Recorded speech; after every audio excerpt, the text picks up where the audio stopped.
Heads up!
Afternoon, Nick. You're just in time. We were literally just about to start. Because, ladies and gentlemen, as it's fair to say, the time has hit 0, the song is now done. Do you know what that means? I think it's time for some fun. Alright, let's get on with this. I think we're all good. Check 1, 2. Can everyone see and hear? What timer? Yeah, I know. I've been meaning to add a timer to this, but for some reason I'm used to saying it. Just got Waff. Oh, World of Final Fantasy? Oh, nice. Yeah, I find it quite fun. I find it quite a fun little game, actually. I like the what-if scenarios. I've been meaning to finish that, but I just haven't had the drive to really pick it up and play it again. But either way, which we were here for Waff, but we're here for something else. So, what is up, guys? This is Brownie of the Joy Charge Gamers, charging you with joy with tonight's episode of the Great Ace Attorney Chronicles. Now, I did think about doing the new Tome game that had just come out, but unfortunately my download wasn't going to be done for us to get a good length into it. So I figured that this was probably about the next best alternative concerning how far we were into this game so far. So let's get on with this. And hopefully we'll make some more progress, because last time we got through the trial, and we got through the first part of the trial, and we managed to get off with a scot-free part. But the best part about this isn't really a murder case, it's an attempted murder case. Yeah, I know. Weird. So, let's get on with this. And I forgot I put these two in their costumes. Whoops. To be honest, I thought we were finished there for a while. Oh, I know. What a lot of close shaves. There are so many carriages on the street of London, you were very nearly flattened several times. Oh, no, I didn't mean that. Yes, I know. It was a marvelous defense, not how to sound. It really was. It's in awe of you. Oh, thank you. Now that your fervent experts have wanted some more previous investigation time, let's see if we can't find some new clues for court tomorrow. Good idea! Discord earlier, I was half expecting you to dash up and return with cardboard. No, I wasn't going to make it to Leeds in time, unfortunately. Plus, unfortunately, I don't have the money to buy it. So, yes, I was tempted to do a Pokemon pack opening because I had them and such. Nah, I wasn't going to make it to Leeds in time, and sadly I didn't get a good amount of spare change to buy them because I've got a bill coming up, so I'm going to have to pay that, unfortunately. So, maybe in a bit of a while. That I'm here in England working as a lawyer. I mean, the Old Bailey, no less. Fun fact, I only just discovered... Oh, no worries, Ian. Also, fun fact, I didn't realize that Old Bailey was the actual name of an actual English place. I didn't think the Old Bailey was real, but apparently it is, and I didn't know that. And the truth is, it shouldn't be me, should it? It should be him standing in my shoes. It should be Kazuma. It was Kazuma-sama's wish. You know, I really have a hard time with sama being put at the end of the phrases, especially when there's a ma, because I keep going Kazuma, ma, ma, ma, ma, ma, me, ma, ma, ma, me, ma, ma, ma, ma, ma. I mean, I never had the chance to ask him exactly why, but he clearly had a plan. Amazing if it wasn't for him. Oh, we're gonna get a flashback now. No? Oh, I thought we were about to get a flashback. Would say exactly the same if he were here with us. Yeah. Thank you, Susanoo-san. Thank you. Oh, that face. Yeah, true. Well, I sort of know a bit. Oh, yeah. Oh, we're talking time. Wait a minute. There's something I should do before I forget, because I know there's something I gotta do. I'm hoping I haven't missed another opportunity to do the ladder. Gas thief. Oh yeah, that's right. Shams. Yeah, William Shamspeare was a fraud. Yeah, he was stealing gas. And Garadab, who's there? Barak, who's there? Adrone B. Meterman. That's not there. And then Queen B. Altamont. Queen B. I forgot the B theme. Everyone had quite forgotten about Saseki-san poisoning the tea. Careful of your phrasing, Susanoo-san. He didn't poison anything. And there's more to this Mr. Shamspeare than we yet know, I'm sure of it. So where are we going with this case? I really don't know where we're going. Come with him, actually. I was told that he'd be returning to the hospital ward where he was receiving treatment. Oh, which one is that? And the magic book from nowhere, once again! St. Bartholomew's, or Bart's, as Londoners call it. There's a miscreen there. Ah! Forgot about that. Stabbed her in the back. Do be careful of your phrasing, Naruhara-san. He didn't stab anyone. Perhaps we both owe Saseki-san an apology. Well, go visit the hospital. Good idea. Alright, what next? Saseki-san took tea to the victim on the night in question, but as he isn't the culprit, then obviously the poison surely wasn't in the tea. But if that's the case, how on earth did the poison get in the system? Yeah, that's true, actually. That's the bit we're trying to figure out. Did he try poison himself? Is Saseki really the party? Actually, no, Saseki isn't the party because we know him because he appears. This is a flashback case. Everything you do. First, have another look around. I think. Definitely. And I'm desperate to know the outcome of the investigation into the tea left into the bar of soap. Well, if we run into Inspector Gregson, we could ask him about that. And, oh boy, Kazuma's wishes. The best friend I ever had, and a lawyer with such promise. Saved my bacon in that horrible incident. Well, I'm surprised you know that phrase. Oh, Kazuma. Why? Why did you have to go? God damn it, gone on the second bloody case. It's like the first fucking game again. Mentor dead. Fit inside my trunk if you cut it small enough, I'm sure. No one will know. Yeah, because back then they didn't have blooming... See bits. Can you tell me why? Why go to these lengths so that I can accompany you to Great Britain? As we go through the trial. Not to go into law, be a defense lawyer. You've got a natural talent for it. Believe me, I guarantee it. But I've never even thought about becoming a lawyer. Well, I can't force you, obviously. You'll have to decide for yourself. But anyway, London is the cultural capital of the world. The seat at the forefront of everything. Thank you. Nice. No, that's true. I suppose, though, if you were to become a lawyer, then one day... One day what? Oh, no. Never mind. This is gonna be the focus of this game, isn't it? That's gonna be the focus of the fucking ending. I don't think they would have ended that first. I mean, the first game didn't really answer that one.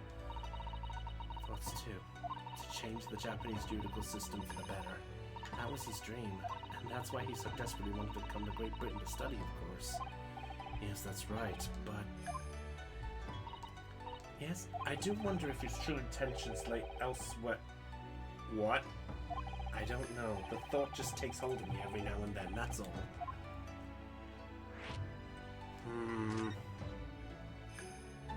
Son, what do you mean by Kazuma-sama's true intentions? Oh! Oh shit! His katana. You expected to inherit this sword after Kazuma passed away, of course. No, I know. It was because I asked you to take it. When I have it at my side in court, I feel as though it gives me courage. Yes. Actually, the night before he died, he told me a little about the sword. I don't even know if I'm even synced up with this. Kuruma? That's right. It's a prized sword that's been passed down through generations of the Asogi clan. They let you have it in court. Japanese man's sword is his soul here in this gate. I can't be parted from my katana. Kuruma guides me. I truly believe that. So its name compels its wielder to slice evil in two. Not that you would need much compelling on that subject. There's something very important that I have to do in Great Britain. Yeah, this has to be the focus. This has to be the focus of the whole point.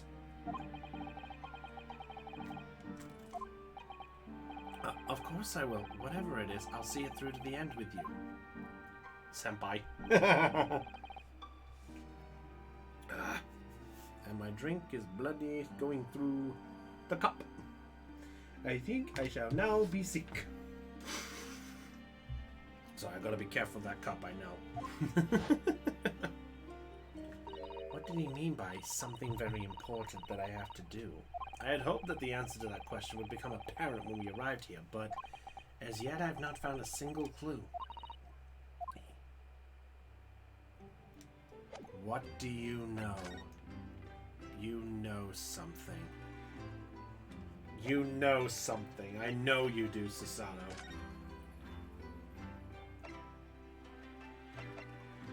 Let's go say hi to Shomes and Iris.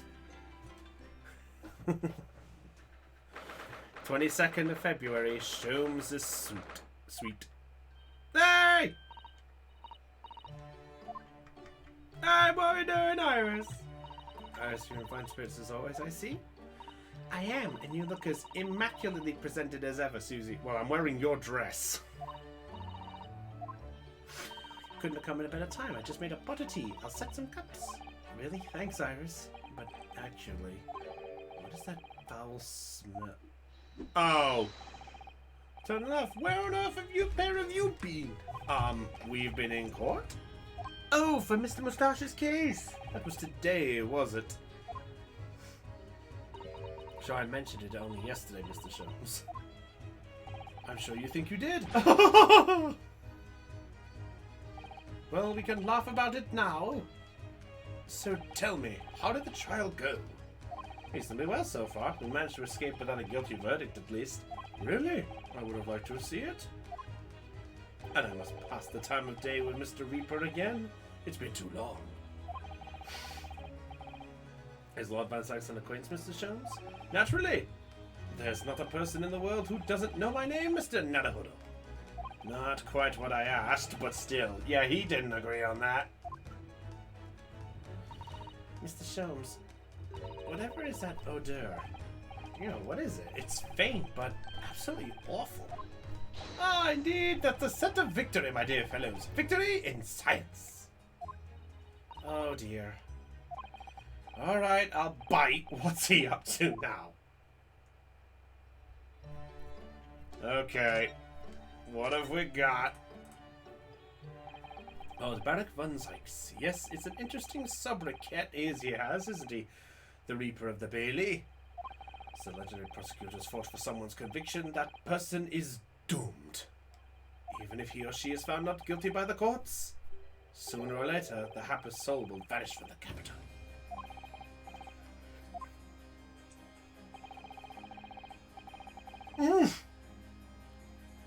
Oh yeah. Passing carriage or drowning in the Thames, or succumbing to a sudden fever, or quite out of the blue being set upon by a highwayman. There are numerous routes to one's final terminus, my dear fellow. Is a little too far-fetched, really. I prefer Talonflame. Well, on the bright side, Mr. Moustache is fighting fit, for the time being at least. That's not overly reassuring. If the rumors are true, though, its conclusion would surely be that those acquitted are, well, by Lord Van Zykes' own hand. As it happens, Mr. Sato, that is quite impossible. Oh, why? Naturally, the man very quickly came under such suspicion. However, whenever these incidents occurred, the Reaper has always had a cast-iron alibi. Wait, what? And so his reign continued, but 5 years ago, he vanished from the courts, never to appear as a prosecutor again. That is, until you arrived in the country, Mr. Nanahodo. Yes, so I've heard. In fact, it was the very day I arrived when I was thrust into the trial of the Old Bailey. And that bitter fight to the death conceded with the Reaper's resurrection.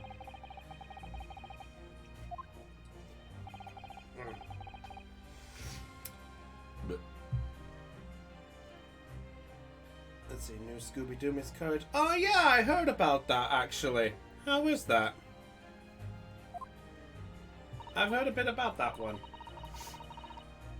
Lucky or incredibly unlikable. I think it goes deeper than just me. It's just a general loathing. Oh, these people.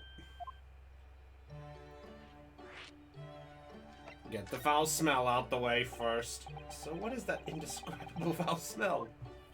Ah, well, most probably this, I would say. What is that? My dear fellow, it is, of course, my latest invention. A chemical test that can identify whether or not a tea is genuine at the drop of some tea. It's a forensic for tea. Some learners frequent sheets, they regularly sell what purports to be high-quality tea, but is in fact merely dyed leaves of trap flavor. Well, that's certainly unsavory behavior. So when one is presented with what appears to be black tea, one must be careful. Iris! At the ready, Hurley. Here we go. Let's add a drop of my chemical to this cup of tea here. Do you see what happens? Oh! It turned black. It went from pure tea to black. Yeah, you couldn't see because of my picture. Fuck. Indeed, the blacker the tea becomes and the more foul the odor, the better the tea is. It would appear that this cup was a particularly fine Darjeeling. That's very ingenious, but what do you do with that black liquid now? Why dispose of it naturally? Surely you wouldn't like to drink it, would you? There does seem to be a rather obvious problem with your new invention, Mr. Sholmes. Hence why this chemical test is merely a test, my dear madam. Right. The point is, we are entering a new era of science. In the world of criminal investigation also. Yes, forensic science. Oh, these are such exciting times. I regularly engage in these scientific experimentation alongside my unofficial consulting detective work. The Sholmes method will be the foundation upon which modern investigative technique is based. This little tea incident will be a happy byproduct of my ongoing forensic science research. Forensic science? I suppose I should find out more about that. So this is what leads into him with the forensic test stuff later. When Mr. Natsume and Guy defended being Japanese as well, and Mr. Sato and myself, I felt it even more keenly in court today. For some reason, Lord Van Zykes seems to have an inherent disdain of the Japanese. Indeed. It is an interesting observation. Do you know something about it? Do you, Mr. Sholmes? He does. Oh! 10 years ago, the Barak Van Zykes chose to enter the legal profession. However, before that time, the young man's closest companion hailed from the... Oh! What? What the fuck?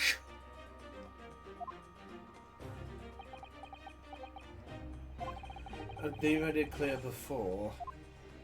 I'm unable to tell you anything about the affair. But...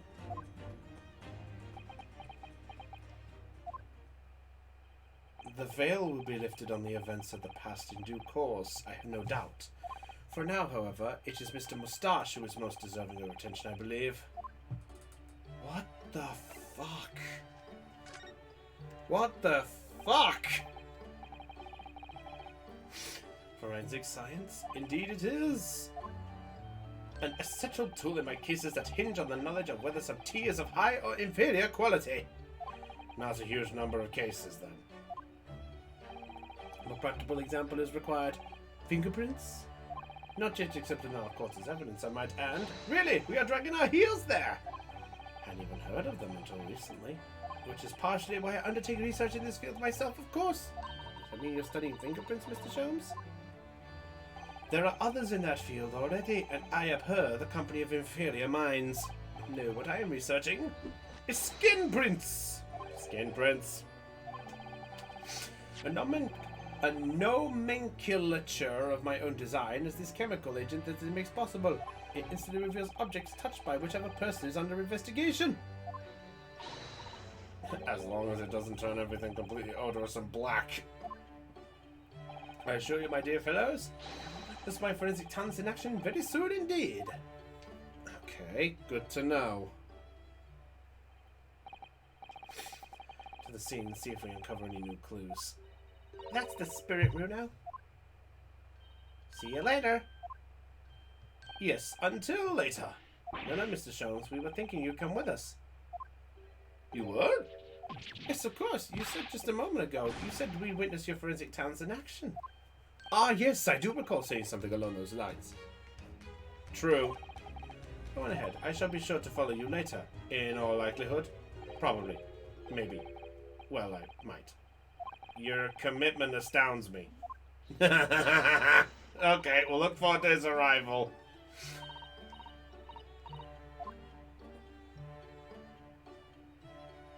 Okay.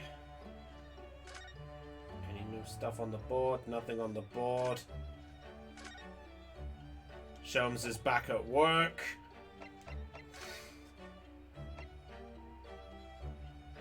Let's go check out the hospital bed, I think. Rat! I see rat! Suppose it's happening. Disturbance? Oh! Be not angry, O ample lady. Verily thou hast mistaken. Mistaken my foot. You were looking at my painting. The eye of man hath not heard. The ear of man hath not seen. 'Twas foul indeed, the poison that moustache villain gave of me. Forgive me, lady. I wish that you died from that. Oh! God have mercy, ample lady, but thou seest I have vigor still. Behold my Shakespeare dance! This looks rather ominous. Uh-oh. Where did the rod come from? Ah, lo, 'tis the lawyer from the land whence riseth the sun. How now? What are you doing here, Mr. Shakespeare? Merely, I do believe I am returned into another ward. He was looking, that's what he was doing, looking at my terrible work. Oh, she's got her work. Eastern fellows so darkly clad. Faith, thy work in court this morning was wonderful. I do applaud the Ratigan, the world's greatest rat. Oh, Ratigan, in fade a phoenix game. Oh, Ratigan, soon all will know my... Meow. Another fucking cat. My precious, my little baby. Did that little baby enjoy that little tasty treat? I love Basil, the Great Master Detective. That's such an underrated move. But, uh-oh. Doesn't mean things will go so wonderfully for you. Uh-oh. He doesn't like us. Oh.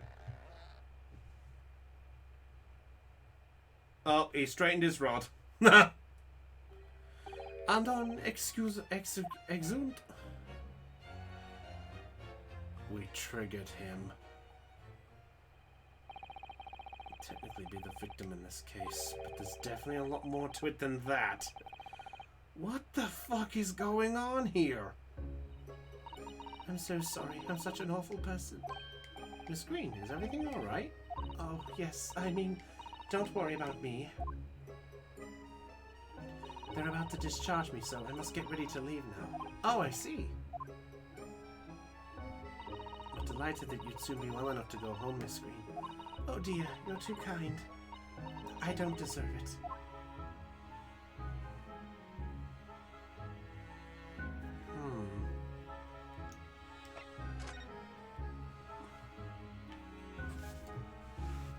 Rat! Hold on.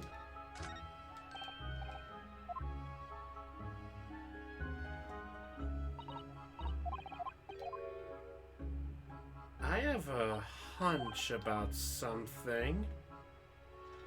I have a big hunch about something. And I don't like it. Why do I always run into the Burks? Well, it's not my fault. Are they even people like me? Well, yes, it really was an ordeal, wasn't it? As far as I was concerned, I was just walking along in the snow one evening, minding my own business, and then, out of the blue, I was struck in the back by a knife and collapsed unconscious for days. Of course, when I finally woke up again yesterday, the whole business had been cleared up already. What a terrible week it's been for you. Oh no, I'm sure I'm very lucky, really. Back in this fondly. Really? Risky, I ran my things together, so I'm ready to be discharged. Oh yes, of course. Sorry to take up your time when you're obviously busy. Okay. There's that bag again. I don't know if we'd be allowed to look in it, right?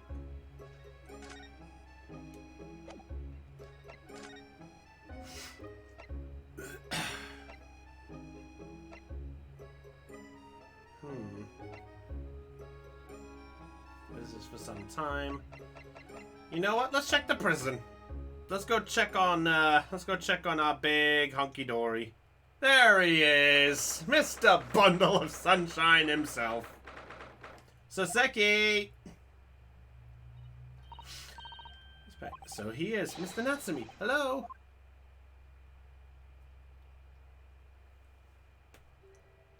Oh, I am a cat. Sorry. Uh-oh. I don't know who Mr. Natsumi is, or Enoch Sholmes. I don't know about courts or trials or bailies. I am a cat. That's what I am. Just a cat. Tell us more, Quasimodo. Thank you, Aeon. For some reason, part of me feels like William Shakespeare might be the guy in the photo, but that's just my random hunch. Just a random hunch. That's completely... So, what is your name then? As yet, I have no name. Oh no, he hasn't fully thought of his new identity yet. Maybe it's not too late to bring it back to reality. Do you think you could open your eyes for us, Mr. Natsumi?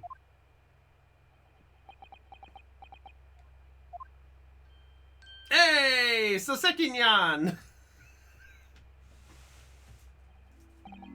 I am not a cat. What's going to become of me? No!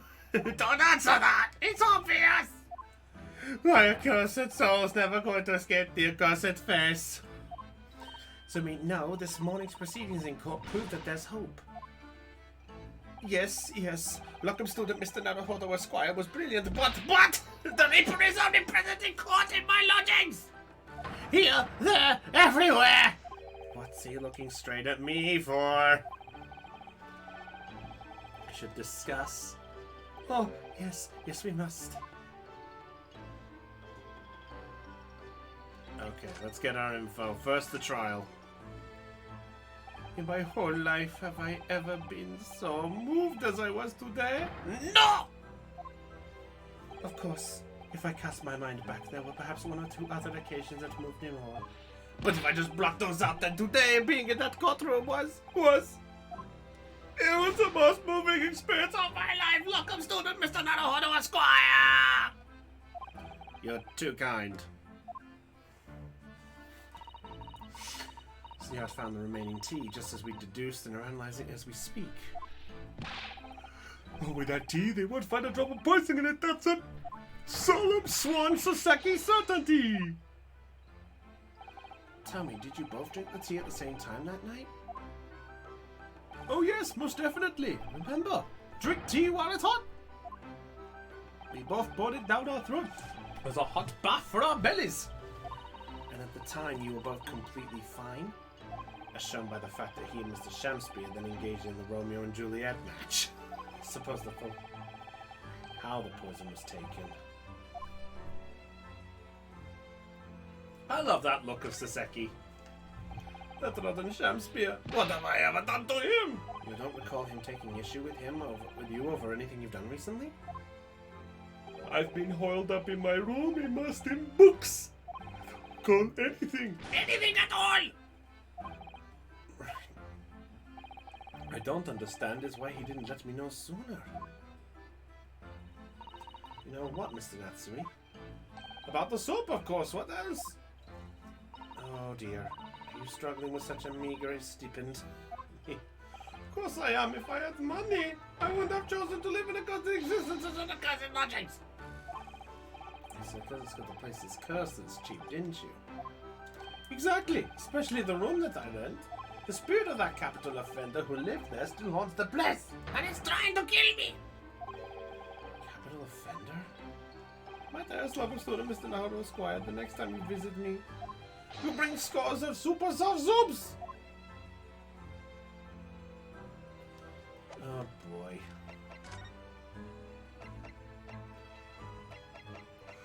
I wonder if we should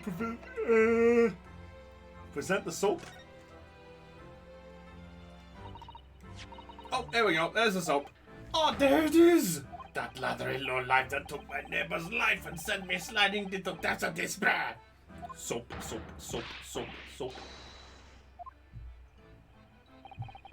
You've really gone off soap, haven't you? Absolutely! And I've made up my mind. The next time someone gives me soap as a present, it's... friendship finished firmly forever! Oh, boy. Well... I guess the chance to fix that would just slip him by.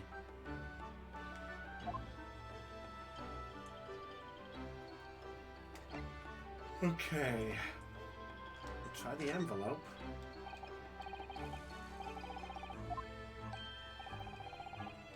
Oh, nope. Not that.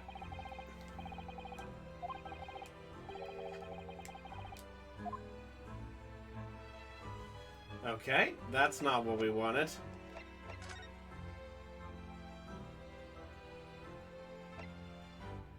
Okay. Let's go check out Shamspeare's room.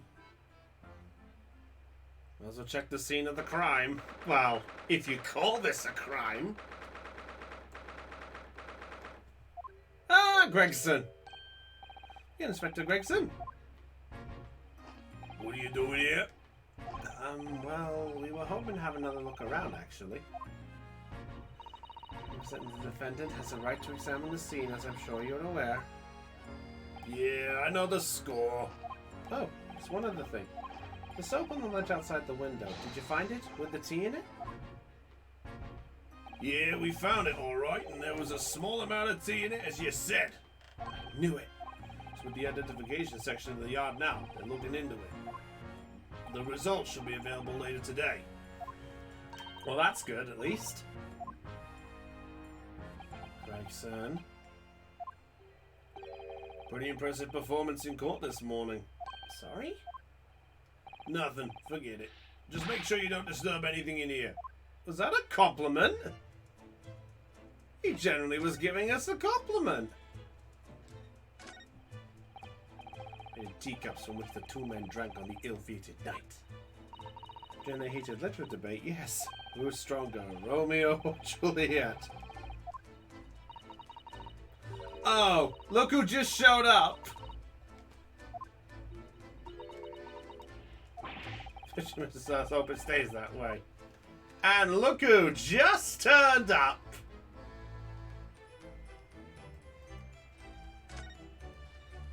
Well, let's speak to him. Two over there. What a question indeed. Was it not your good self who asked me to attend this inn? Oi! What are you doing here, Sholmes? What are you up to over there? What are you doing here? Dear me, once a great detective, one is always under scrutiny, it seems. Is now the time, Mr. Sholmes? Are you about to show us forensic talents in action as you promised? Oh, here we go. My dear madam. Oh, here we go. Uh-oh. Alright, the goggles. That look shows the sensational skin. Gun? Oh, from Mr. Shamspeare's cup. Each individual leaves microscopic secretions on everything he or she touches. A sample of those secretions is all I need to produce this. Find indicator solution. Spray in the room with this chemical. Everything the victim touched is instantly revealed with the aid of these goggles. Here, try them on.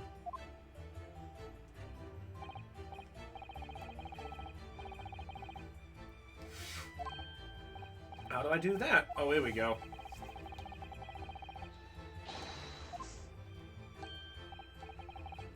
As I thought, the suspension of the chemical indicated pressurized gas is the most efficient way to cover a large area. Go ahead, try it, my dear fellow. Okay.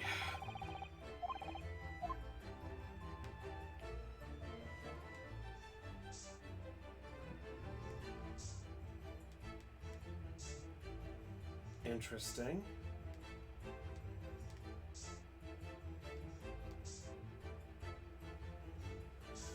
Kinda tired, yeah. I've been having a lack of sleep lately, which has been awkward.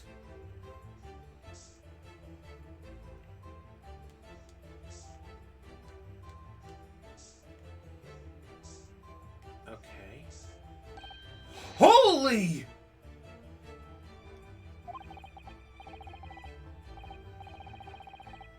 Oh, there we go. Picture unlikely, I would say. It's a rather dull scene after all. Without wishing to state the obvious, I generally admire a picture with such close quarters, I feel. Oh, very true, Mr. Sato. It's a bit of a mystery then. Why? Oh! More on the floor!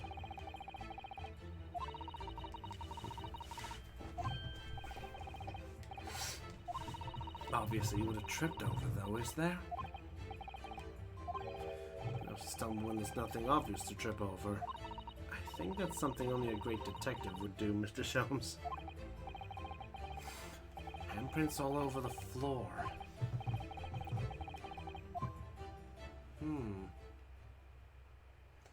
So, handprints on the floor and near the picture.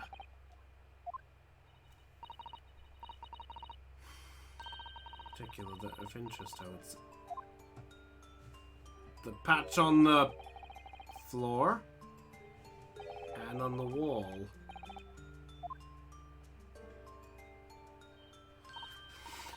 For once closer investigation. I won't be a moment. Oh boy. Thank God we put it. Sato?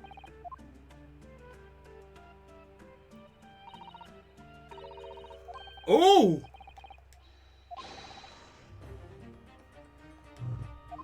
A hiding spot. Oi, what are you not doing? Inspector Gregson, stand aside right this minute. It's my job to investigate there. Ready, Inspector? You continue to dig into your portion of chips while we dig under the floor here. Your fancy talk's put me off my food anyway, Shops. Sorry.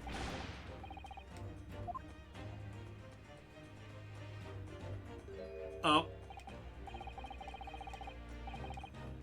Well. Could make use of in Japan. I don't think it would fit a straw tatami mat. One of these wooden floor pads to move either.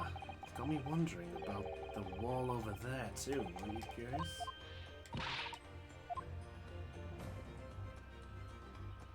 Okay. So we got the wall and the floorboard. How disappointing. Expand the handprints. That's true. What's the point of that?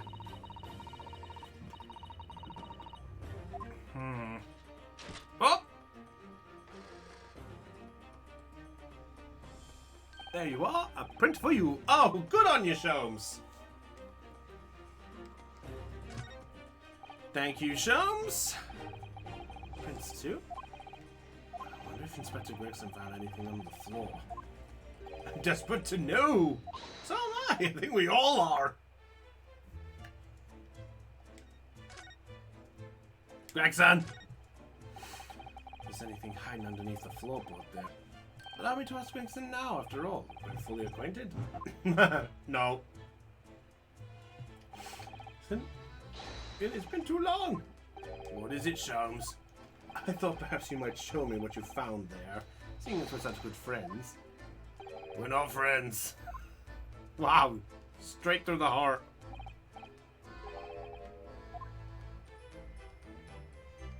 A dismal failure? Yes, I heard. Floorboard, what do we do?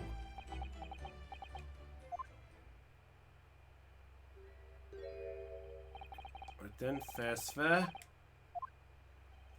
You did discover the hiding place after all. Oh! Fill you in. Oh, good, Inspector. Do it quickly, my dear fellow. If there's one thing I know about this man, it's that he blows with the wind as fickle as a feather. Oh, stop making me out some kind of nut. 3 items. A newspaper clipping, a photographic print, and a tin box. Well, we're gonna know all 3 then, I guess. Cut in the paper about 3 months ago about a convict who got sick and died while he was serving time up in Manchester? Good lord! Right with Manchester! Right northern area of England! Made the headlines down here in London as well. The bloke had been sentenced to death, you see, but nature got him first. Good lord, nature decided to... Man by the name of Selden. Nasty piece of work and the burglaries and murder. They say the ord he knocked off was worth about £1,000. Hoard of treasure, you mean? Jewelry and the like, but he hidden it somewhere and no one knows. Now he's dead. Ha! Before they hung him from the gallows, did they say my fortune? Fortune's yours for the taking. But you have to find it first. I left everything I own in one bush. £1,000 lost en route to hell or so. Oh, wow! You though, why such an article would be so carefully ensconced under the floor? I suppose now you mention it, it does seem a bit odd. Perhaps I'll go over the paperwork we got on Selden back at the yard and see if I can turn anything up. That's a good point. Okay, let's check the article. Condemned criminal dies of natural causes in prison. Manchester's Strange Ways Prison announced the death of convict murder and burglar Selden by natural causes in the early hours this morning. Suffering with fever since the end of October, alerted by the shouts of his fellow cellmate, medical staff arrived to find him already dead, whose capital punishment could be carried out. Interesting. Wait a minute.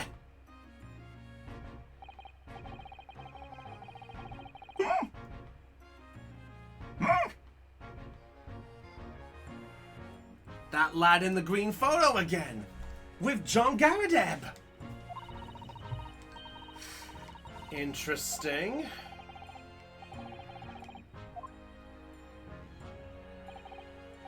Maybe. Take the print if you like. Really? Are you sure? And therefore the VR already knows the identity of the young fellow, that is. Well, it's too bad if we do. Unfortunately for you lot, leaking information isn't one of my pastimes. My dear Inspector, if I may so bold as to point something out. Pastimes are for one's leisure, but this is for work. All the more reason I'm telling you. And to spell failure? Yes, I heard.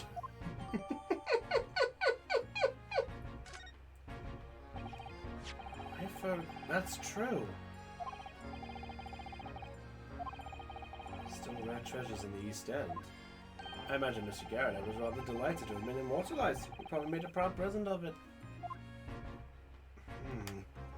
Okay, what about the box? Oh, it's like one of those cigarette boxes. Inspector, that you open it? If you were to find something inside that reveals the truth behind this case, I wouldn't be in the least surprised. Yeah, funnily enough, I've already had a look. It's completely empty. What? Sam Spear, give us a clue, man! Not to utter a word, Mr. Naruhoda, but anyway, at least we found out what's inside the box. Thin air. It's empty. Well, I like how I feel inside.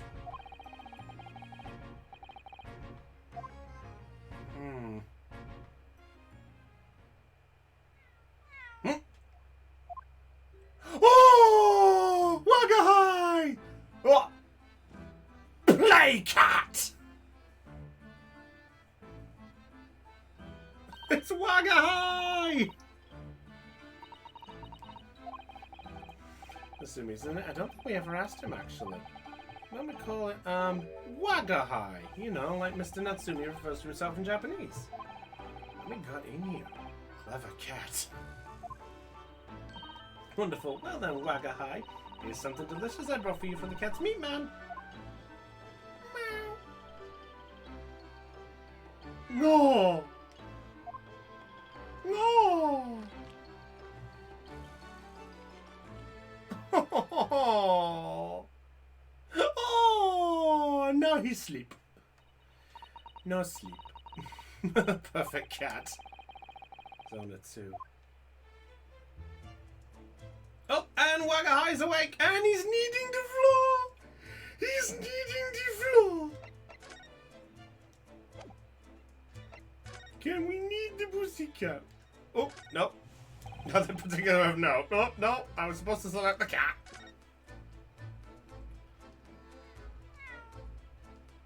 Pussycat. Oh. Remember, this was done on the 3DS, so that pussycat was coming right to your face. Hear that, Nintendogs? Hear that, Nintendcats? You were still loved.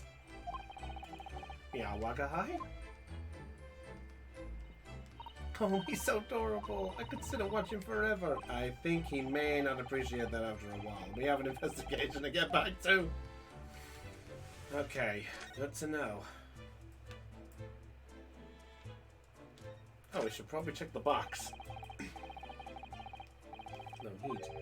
Indeed, London's winters can be very harsh.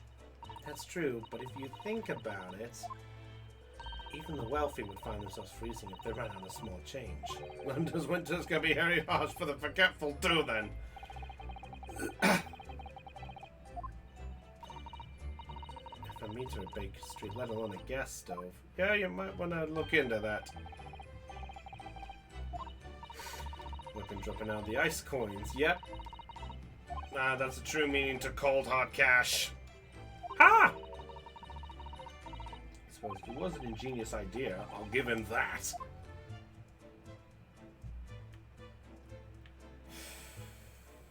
Oh yeah, we should probably check the bricks. That's where the bricks were. We should probably check those out. New Esoteric sequel, boss. More realism on the cat. Anything else, boss? Nope, just more cat. Yeah. No, more cat. No sleep.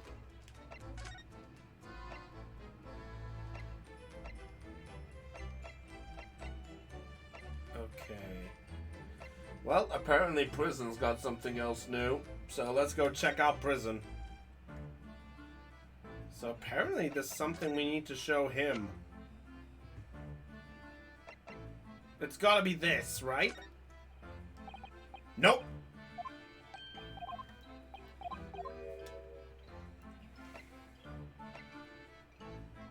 This? Nope.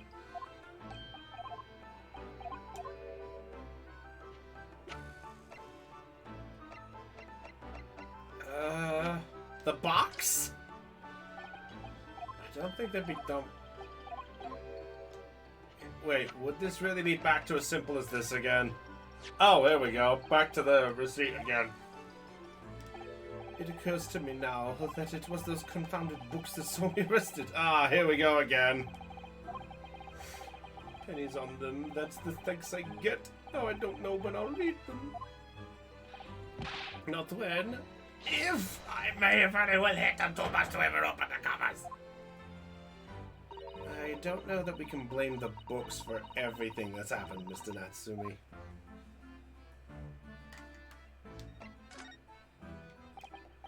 Nope, not this again.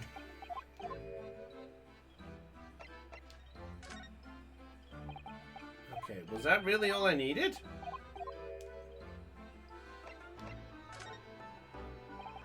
Nope.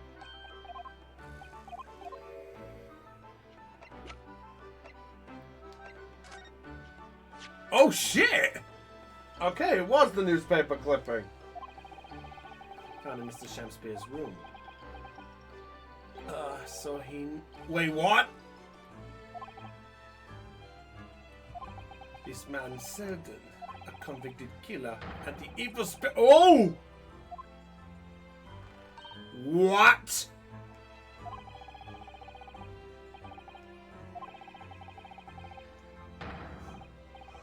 Wait, what? So we think about the evil spirit. He knows about Selden? Okay, what about Selden? The truth is, I didn't know the details myself until very recently. That Selden man was arrested about a year ago now, and at the time he was hiding out in lodgings at Mr. Garadeb's house. That's right, Oh! Oh no! Could be carried out, he died in prison. That was 3 months ago now. That's when it started. The curse! It's already caused one death. A few months after the criminal passed away in prison, a man died in the room. The man who entered it after Selden, in fact. The poor lodger. He was found dead in mysterious circumstances. The room was locked from the inside. Oh!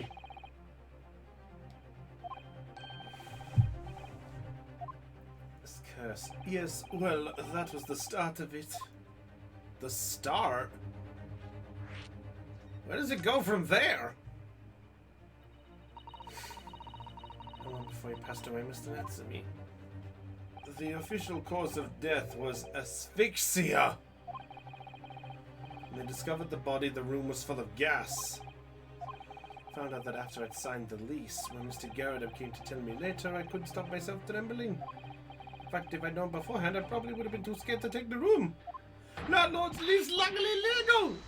Lucky for Mr. Garadeb, maybe, but not so lucky for poor Mr. Natsumi. This curse is affecting you? It is, at first. I just felt as though I was being watched all the time. And I didn't know the dead are trying to take me with them. They come for me and try to suffocate me. Just when I'm struggling to breathe, I wake up. The room is as cold as ice. So cold. Heating an overnight. But for some reason, even though I light the stove before I climb into bed at night, the pile of light always goes out and the room fills with gas. It's terrible. Yike. Seriously poisoned. That instant that can be explained by a curse, though. Strange happenings must get out of his room. Huh. So.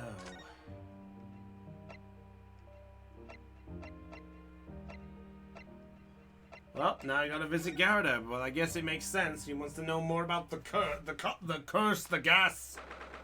The curse gas. The gassy curse. Hey! You here now, Mr. Garda? Right, ballet business it is for me, you know. Getting out and about. Are you at the Old Bailey by any chance? Naturally, fate of my lodgings hangs in the balance and all that. Not a trial to miss. Fate of what's already been dubbed to your haunted lodgings, yes. Of course, the place has caused quite a stir around the capital on more than one occasion already. As the old haunted lodgings or some such. Ah, well, at least he knows. Makes you wonder what the blazes is going on, don't you know? Sholmes? So his other trial just 2 days ago. You were at the Old Bailey then as well, weren't you? Testifying with your wife about what happened. Stopped off at the prison on the way home, in fact. Beastly business. I see.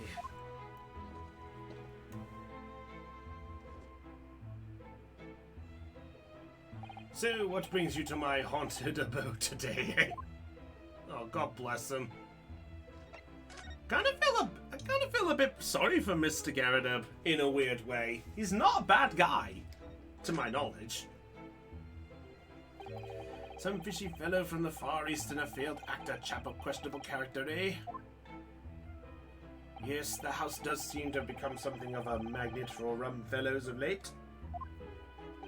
Thanks to that ballet curse. The convict's curse, you mean? Heard the stories, have you? Rotten scoundrel was arrested here, then the next chap in the room goes and keels over. There was that woman who dropped dead just outside the street, not to mention the actor yesterday. Am I next, eh? Well, can't help but get the collywobbles. Collywobbles? I don't think that's a word.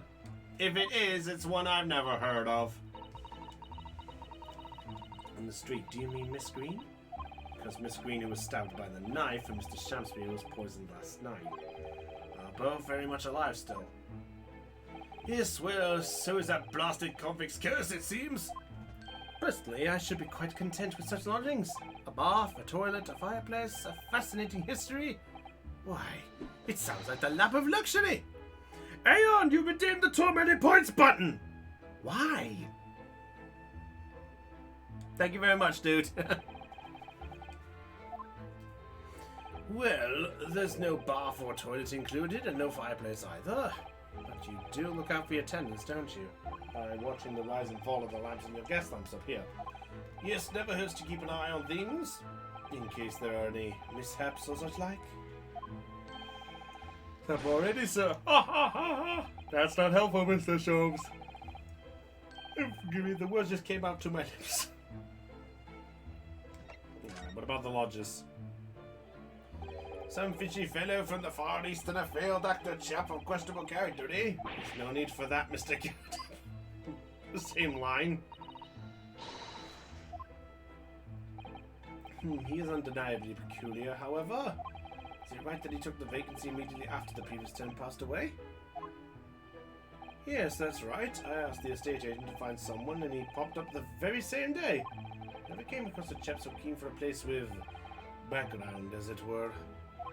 I don't think it was the room's background he was keen on so much. Oh. The VIP statements. Eon is VIP! Your wishes are command. Congratulations, Eon! Eon is now! Collie-wobbler's stomach pain or queasiness. An attack of collie-wobbler's intense anxiety or nervousness. Oh, okay, fair enough. That's the word I loved. And Eon is now VIP. Uh-oh. Oh, of course. Oh, 3 months now. Quite short of it. Only 3 months. He's quite new to you, too. And to what do you owe your certainty in that regard, Mr. Garrett, if I might ask? Well, he was a Selden scoundrel, as it happens. Selden? The convict? Some kind of connection, then? Interesting. That convict chap Selden passed away in the clink 3 months ago now, you see? Some malady or other. Yes, we've seen the report from the newspaper at the time. Well, it was only 3 days later that the tragedy showed his face. Why does this button exist? Have fun. Really? Wait. Quite distinctly. 'Tis small, this world we inhabit. Prithee, landlord, hear my request. I, the humble Shamsphere, do desire to take thy room on the middle floor offered a while for rent. Terribly sorry and whatnot, but that won't be possible. Already have a lodger on the middle floor. Ground floor's working vacant, though. Nothing can be made out of nothing. Let me repeat mine unthrill unto thee. This curse must be muffling your ears. The room on the middle floor's taken. It's ground floor or nothing. Very well. We have an accord. Glad to hear it. Welcome to Briar Road. Oh, it's to celebrate! Oh. Oh boy. Hopefully. Today sounds like the chap was thieving gas. And he was 3 months in areas with the rent too. Yes, the fellow was a ballet player, alright.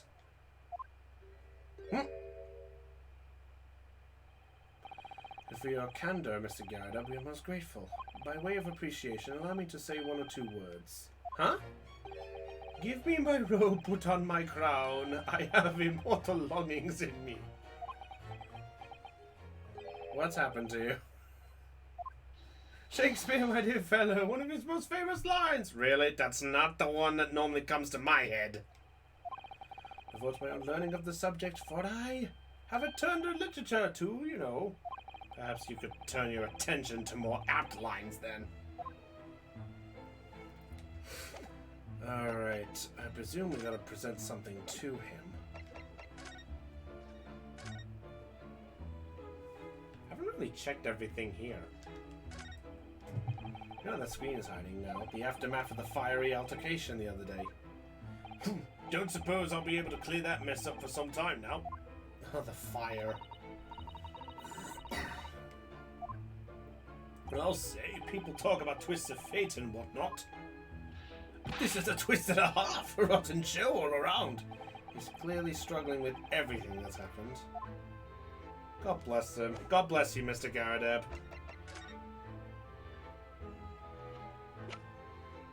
This has to do something. Okay, could I ask you to look at this photograph? This has to do something. Is that your son who's with you there? No, no, not at all. He was a lodger here once. Duncan Ross was his name. Duncan Ross? A street photographer happened to be passing, so I asked him to take a shot just for kicks, really. I say, you old giggle mug. Sounds like you need to brush up there on your British slang before this game's dialogue leaves you bumfuzzled. Oh, quiet! Oh, hush you, codswallop! Sweet. Oh, he was... Oh! The young gentleman who died in the room in mysterious circumstances. Oh... He was the one who died. You and your friends are dead. Top of the first flight of stairs before the Japanese chap. Would you mind telling us a little more about him? Yeah, let's find out the truth about Mr. Ross. Duncan Ross, young chap was attending art school. Had to work to pay for it, mind.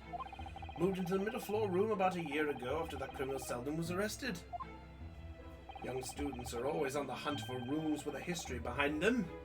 A history of cheap rent, maybe, yes. Yes, well, anyway, it was one morning about a month ago now. Hadn't quite worked out the old trick of watching the gas labs to see what my lodgings were at this. Welcome back, Eon. So apparently we found out who the other guy was. His name is Duncan Ross.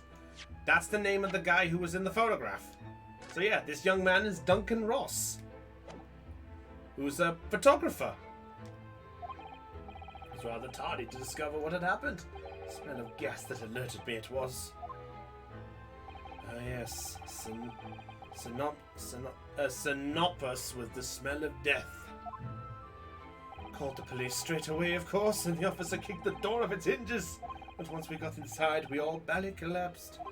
Was it the gas? Yes, a room was full of it, no air at all. Stove must have gone out while the poor chap was sleeping in his bed. Mr. Ross suffocated to death.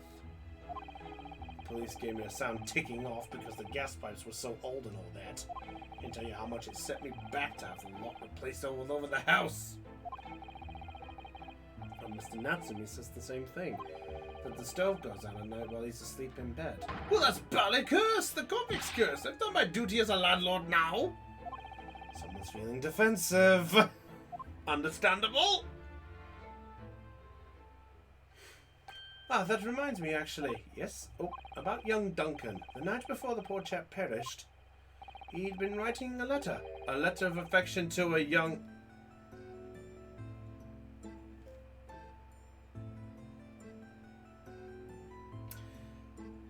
I think we found our connection. A love letter. Yes, so where did I put it now? Ah, here it is. Wait, why do you have it? You'll excuse me? Let me see now. What does it say? To my most beautiful and charming sweetheart. Do you think that we should be reading such a personal piece of correspondence? My dear Mr. Sato, that is precisely why I prefaced my reading with, now if you'll excuse me. I will not excuse Mr. Holmes, no. Oops. Sadly, he didn't address it, though, so I've no means of delivering the thing. Rather sad, really. See, that's gonna play on my mind. I think I know who. I think it's... Probably, yeah.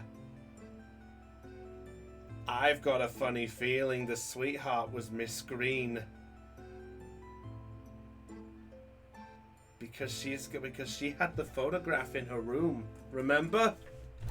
She's got a photograph of Mr. Ross.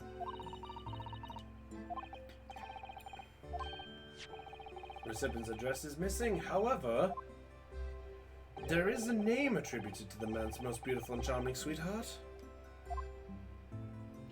Mr. Shelms, please, I've already had to chastise you about this once. My undying love to you, my colourful darling, Olive Green. Booyah! Plunge into a coma after a knife plunge into her back. God damn it! Just chance that her name has come up now. Could it possibly be a coincidence? This is interesting. Reading personal correspondence can have its merits, you see, Mr. Sato. Yeah, but I don't think that justifies the means. Well, thanks, Mr. Garadab. Alright, let's go visit Miss Green.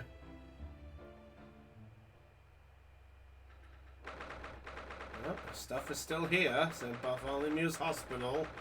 Recovery ward. So speaking with the doctor, it seems Miss Green is well enough to be discharged at last. Perfect!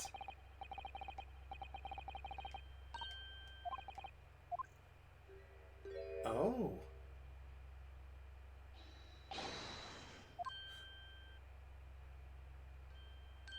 What?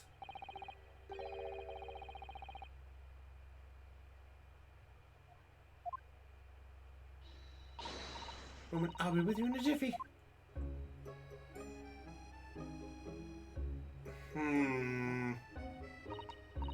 Hello, everyone. What are you all doing here?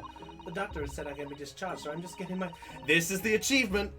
This is the achievement. There's an achievement for examining a bottle. That's gotta be it. Oh, nothing? Really? Some medicine the doctor prescribed me, that's all. That's alright. Don't really have anything else to tell you.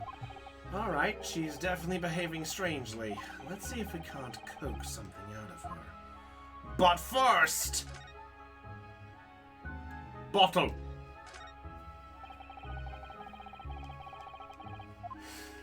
Bottle. Oh, didn't she? Perhaps it's very bitter. I can't stand bitter medicine. So that could be it. In fact, whenever a doctor prescribes me medicine for a number of days, I always take it all at once. That's danger! I am not letting that one go. Nope. Not letting that one. Personal endeavors, I'll leave it at that. Like it's best to get out the way. No, that's dangerous as fuck!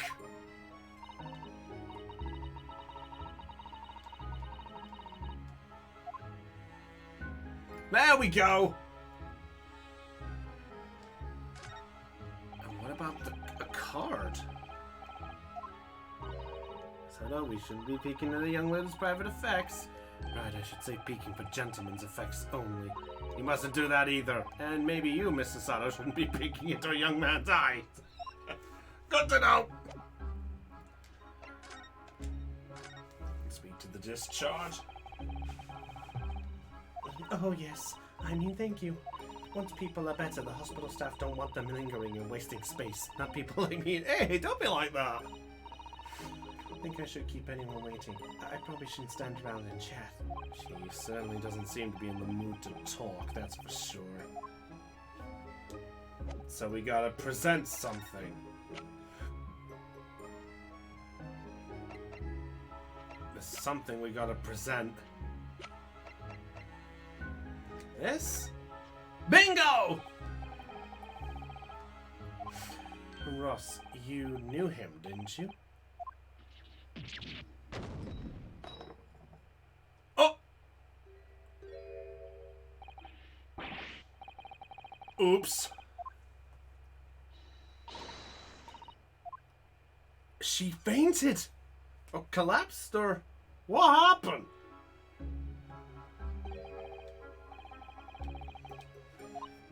No, it's all right. I just wasn't expecting it. But how do you know about Duncan?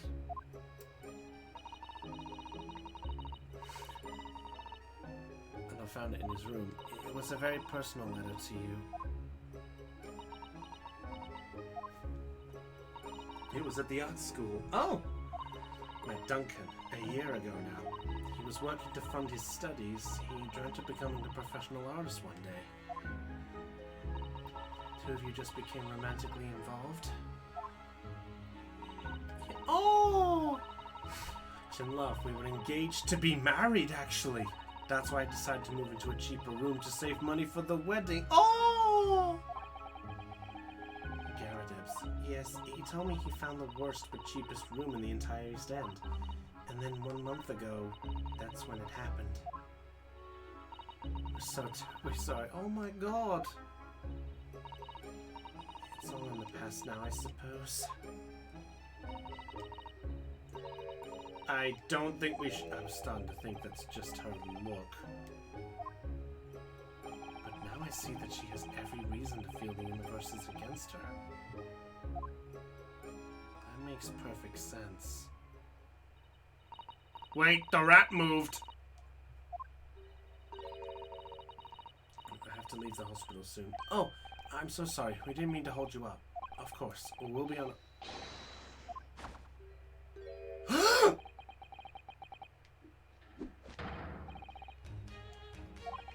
Sholmes? Wait, the rat! The rat! Look at the rat! Look at the rat! Look at the rat! With some regulatory, Mr. Sato, is this? Why do detectives insist on such an ex post facto modus operandi? Why solve a case after it's happened, instead of preventing a case before it happens? That is what sets a great detective apart. What do you mean? There is a case waiting to happen under our very noses, Mr. Naruhodo, so let us avert disaster. Let us prevent the case from ever happening. With nothing more careful observation. Set before you. The rat! The rat!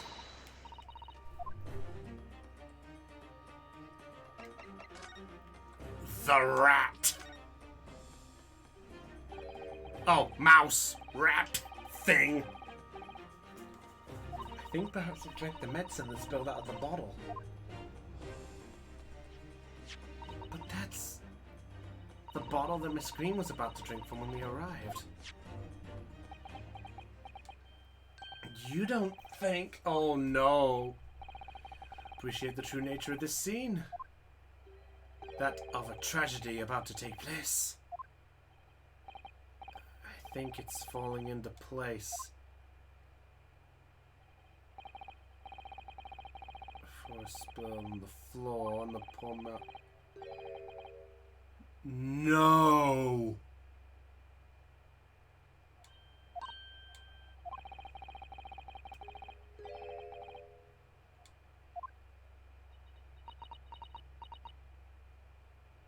No. Was she planning suicide?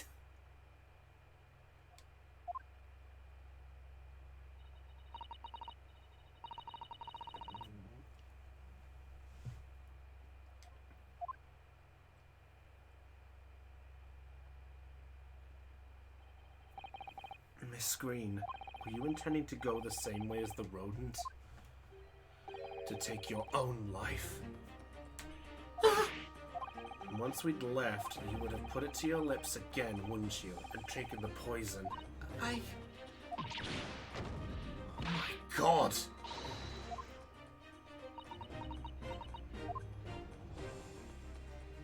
Miss Green, yeah, tell us everything, now. When we first arrived, yep. Oh, we gotta get the card. Very well be related to whatever incident Mr. Shones believed was about to happen. Well, that's something to know, but I get the feeling... Hang on a second, because if I remember this drawing... Oh, this thing... Drawing right to Miss Green. Yep, that's a photo of Miss Green. Yeah, oh no, not the ball. I forgot about the mouse. No! Oh, it can. And I want to check that bag.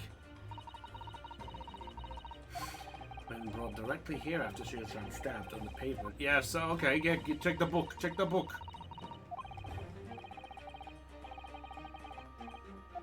Uh-oh. Maiden's personal belongings, but the young maiden might have chocolates or biscuits or caramel. But candy! There we go. Right, suicide. Let's get the first bit out the way. Sorry, we would have arrived at a very different scene here. In all probability, we would not have enjoyed this most delightful conversation. Of course, perhaps it hasn't been quite so delightful from your perspective, Miss Green.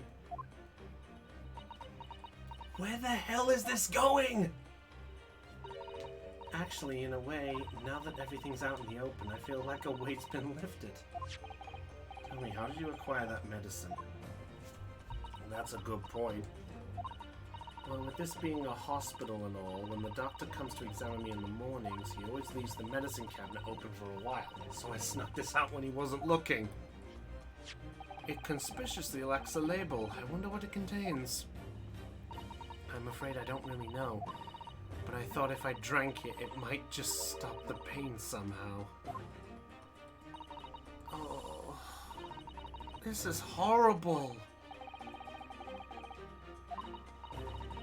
The mouse is proof of that. Oh! I shall remove this to my office, Miss Green. I take it you have no objection? No, none. Okay, what about the card? Hello! I'm going to move for just a moment. What does that look like?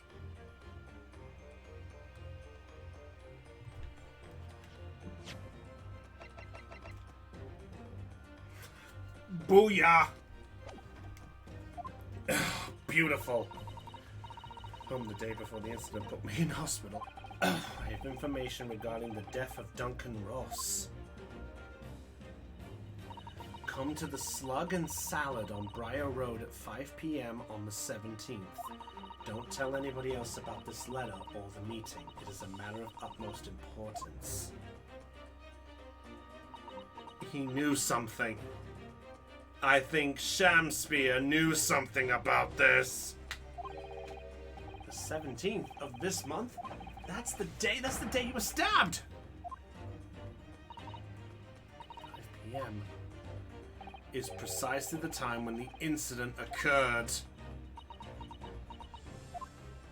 Oh my god. It's a pub on the northern corner of Briar Road. Being the street that Mr. Garrett's house is on, does this mean that... Yes, I'm sure you've guessed. That day when I was struck in the back by the knife, I was actually on my way to the Slug and Salad. So that's what you were doing. Good lord. So now we've got the connection why she was just there. Well, it wasn't related to the trial. There's not really much else you can do. I think I really will have to ask you to excuse me now. Everything. I'm very sorry to have dragged such a painful memory for you. No, it's fine. Screen. Please, promise us you won't try to do anything like that again. Hey, Dal. Good to see ya. So, we found out something. Something very important. Anybody want to fill her in? I've been stabbed in the back and had a close shave with a bottle of poison, and I'm still here. I think I'm destined to see things through to the end. It might sound a little conceited, but well, that's how all this has made me feel. Oh, Miss Green. Miss Green and St. Bartholomew is behind. We made our way back to Baker Street with Mr. Sholmes. It appears we've reached the end of the investigate trial for today. Yes, it's late. And, Mr. Naruhodo, did you discover anything that may be of use in your court tomorrow, do you think? Details about Mr. Shamspear, Mr. Garrett's lodgings, the convict Selden. There are many facets to this case, and we've yet to see to the heart of it, if you ask me. That's my feeling, anyway. I'm wondering about the results of the analysis. Senatsumi's tea, you mean? Will they have found strychnine in it or not? Well, I fear that either way, it will be hard to escape the grip of our friend, Mr. Reaper. Oh dear. Barack Van Sykes. But I wish you every success, of course, and though I was late to rise this morning, tomorrow will be a new dawn. I intend to spring from my bed at a crisp hour and attend the trial. Sholmes. Is it fair to say that Sholmes is trying to be a friend? Whatever happens, I shall be there, assuming my eyelids cooperate in the morning. Well, I think we've done all we can. All that's left is to remain focused and keep fighting.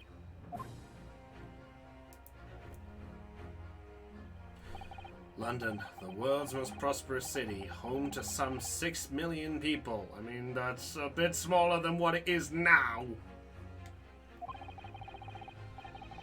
Back allies, and behind bricked-up windows, the lonely lurk.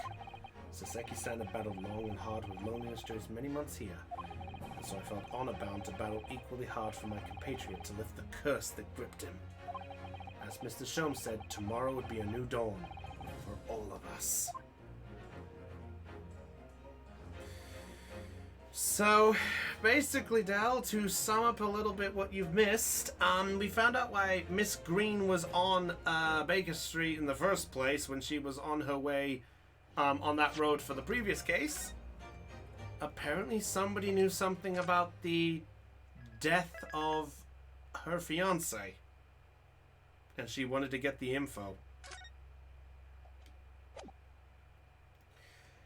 And the previous tenant before Saseki was that fiancé.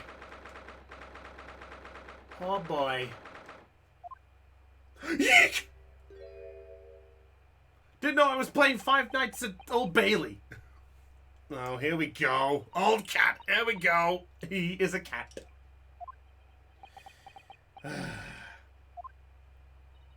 This is it then, Mr. Naruhodo. It's time to put an end to this now.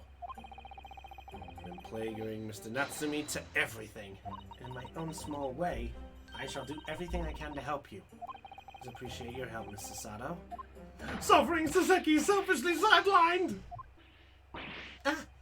Good morning to you too, Mr. Natsumi. Good morning! Good morning, blossom student Mr. Naruhodo Esquire! Listen to you two chatting away harmlessly as if the main player of today's trial isn't here! Why would you do that? Why? Oh dear, we didn't mean to cause offense, Mr. Natsumi. Perhaps that because you had your eyes shut so tightly you were meditating, finding inner calm. Seemed wrong to disturb you. I was waiting! What's the matter, Miss? You're different somehow today. Why, naturally. That's because I've attained spiritual enlightenment. The path of literature, you see, is a journey to discover one's own death. Or such like. That's the sort of morning conversation I was hoping for. That's why I had my eyes shut. Really? I thought you were just playing another game of I Am a Cat. I missed the signs, I'm afraid. Somehow, you'll have to forgive me. I'm talking your path leading to death, Mr. Natsumi. Oh yeah, Del, how goes your quest for a ditto? If you're still playing Go. The example! Oh yes, there it is. Inner calm. You barely came to see me at all yesterday. I was sure you'd abandoned me and returned to our beautiful long-lost homeland. We've not even been in Great Britain a week yet. Yes, well, anyway. Set everything straight in court today. I'm determined to uncover the truth. I've actually reached an important decision myself. What's your decision? I shall fill you in after the trial. Alright. It would seem Jones isn't coming today after all. It's a very clever message, I think. My dear fellows, you must win this battle on your own merits. It's a very clear message, I think, that he's overslept again. You got it, Del. I believe in you. Long may he stay away, if you ask me. Defendant and your legal representative, the trial is about to begin. Make your way into the courtroom immediately. How long before one of them shows up to be shown again? I remember that stick and I still loved it. Can I just say, I love Saseki's theme, which is what's playing in the background. I love Saseki's theme. And the defendant's fate is sealed. But I don't believe in that legend any more than I believe in Saseki-san's curse. The truth is hidden here somewhere, and I won't let it escape me. I have to keep believing in my client. I might have to grab a drink in a minute. Actually, I think I'm gonna go do that now. Back in a minute, boys and girls.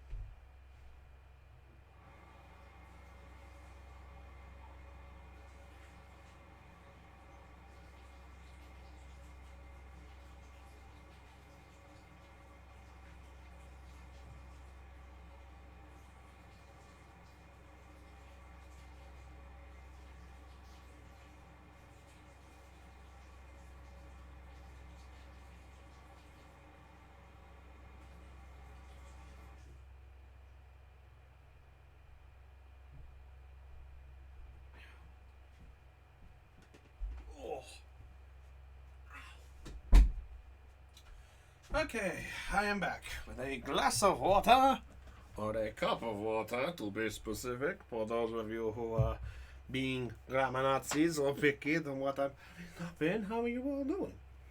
You all doing fantastic? I feel great.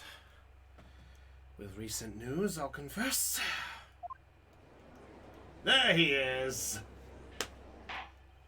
In the name of Her Majesty the Queen, I hereby declare this court is in session. Call upon the counsels of the prosecution and defense to declare their willingness to proceed. The prosecution is ready.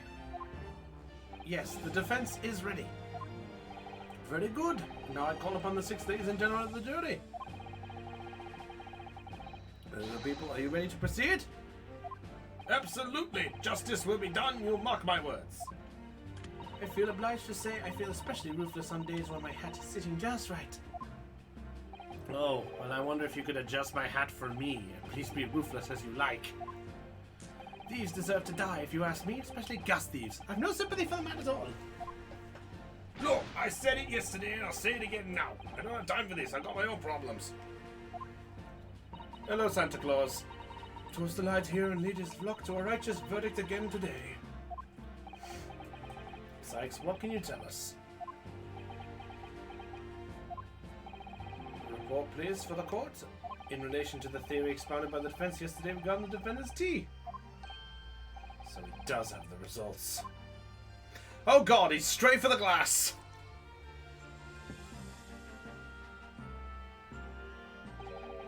Before the prosecution delivers the black news about the black tea belonging to the black guy in the dock. Pray, allow me a moment to savor a liquid of a more sanguine hue. In fact, I'll defer to the good detective for the report. Here's to you, Inspector. Yes, sir! Thank you, sir! Uh-oh, Gregson's got everything.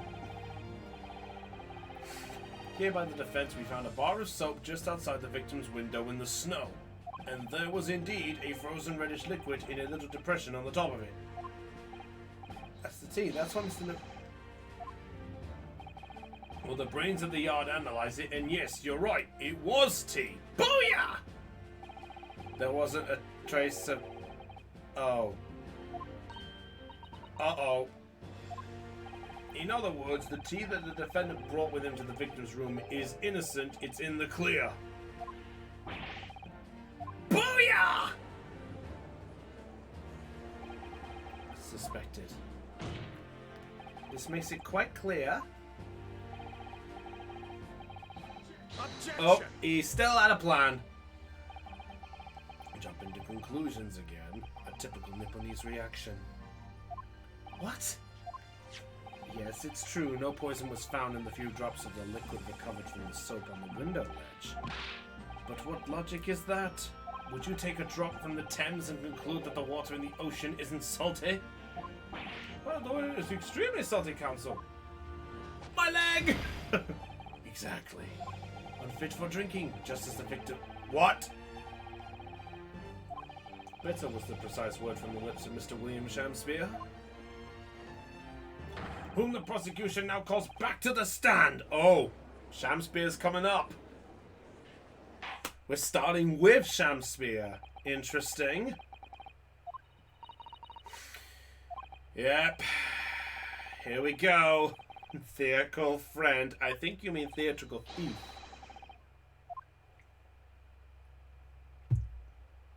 Ah, there he is. William Shamspeare, the victim of the despicable crime. Oh heaven, oh hell, do you command me to remember? Forsooth, 'twas I, Shamspeare, did have a bellyful of the foul fluid given in mine innocence. Yes, but as was revealed in yesterday's proceedings, the witness is not as innocent as we perhaps thought led to believe. In bars of soap such as this has been stealing gas from the supply company, yes. One may smile and be a villain. Forsooth, 'twas I, Shamspeare, did have a roomful of the sweet fuel given. That's right, fellow jurors, don't forget, this man is a rotten thief. I haven't forgotten. Kept all that about my ice coins a tidy secret, didn't you? Should have owned up sooner. Uh-oh. Oh no, Queen Bee's annoyed. Oh indeed. But dint of vile and cowardly means have I plotted to further mine own ends, I confess. That was not part of my sins, of that I am sure.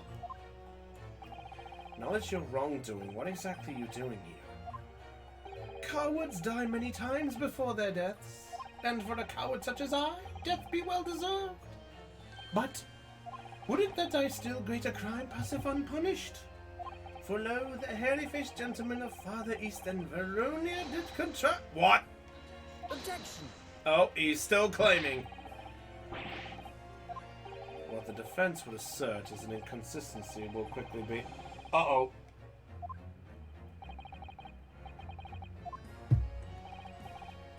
Must gladly speak. Oh no, he has a way out of it. He's got a way out of this. He's got a way out of this. Right.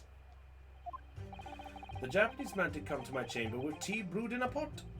'Twas in my cup alone that the wicked miscreant secretly poured this wicked poison. Whilst feigning distraction in our debate, ne'er did a drop of his own drink pass his lips. When he departed by and by, I did use the tea that remained in his cup to make coins of ice. Thus, 'tis no surprise that poison be not found in the tea I did put. So he's saying... Interesting. The normal way for poison to be administered in my experience. Otherwise, it would be disastrous if the poison were to mix up the cup, for example. The poison bottle was found at the scene. Quite simply, the Nipponese took the bottle back to his own room. Absence of a vessel containing the poison only becomes problematic when considering suicide. Oh, great. Well, we're going back that route again. Too of cheap soap is wholly insufficient to wash the deep stains of guilt from the accused hands. Sirs, madams, 'tis true that I, Shamspeare, be a common thief of gas. What? What? Listen here, ladies and gentlemen.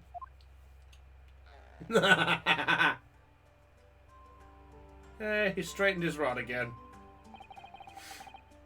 And I lie verily, I have no cause, so I have naught to lose. Well, I do declare. Fuck!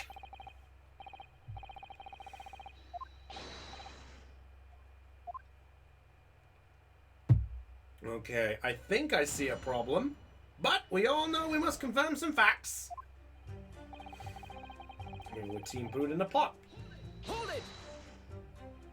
Oh wow, I am way off center. Hang on, 1, 2, 3, X. Oh, I am way off center. I am way off timing.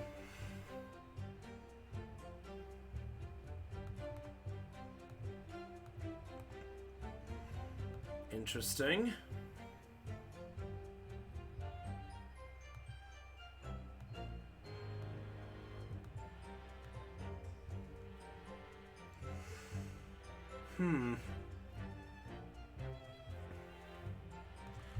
Hang on. 1, 2, 3, X. Okay, I am off. Why am I off? Oh well. Methinks 'tis all. You lost me at the first D. Sound, sir, thou must learn the English tongue, afore thou turns thy hand to lawyering. I did, but I must have missed the archaic Elizabethan lecture. Verily and in truth, 'twas a fine-flavoured brew, though a drop of poison did Bob its sweetness, as the thorn doth Bob the sweet rose. That, dear friends, be the simple truth. Even better form than was yesterday. Either that, or I'm in worse form. That fated evening, after I did dine at Grubb's Grubbery, a local alehouse of good report, naught did pass my lips but the tainted black tea. But behold, the poison was not in the tea at first. Okay. Cup alone that the wicked miscreant secretly poured his wicked poison. Hold it! Okay. Are you saying that you saw the moment when the poison was added to your tea? To have witnessed the act and then drank the tea? Thou dost describe the actions of a fool. Quite so, yeah. But no one likes going thirsty, do they? Sooner would I die quenched than parched. Would I have the choice? Actually, on the night in question, the water main was frozen, I believe, wasn't it? Were it not for the tea and soup, I would soon have died frozen, then quenched or parched. No ice coins means no heating. Not in question, it would seem. Remind the court, Mr. Shamspeare, as to whether the accused drank any of the tea which he brought with him. With the greatest of pleasure, my liege. Grubs grubbery. No, it wasn't. Hold it! Trashing not a pen across his lips. Let's not forget the defendant's maxim and drink tea while it's hot. I did gulp from the poison cup that night, and in mine agony did I drive uncontrolled. Fits of pain I did knock the fellow's cup, and its contents spit his blood. Ugh.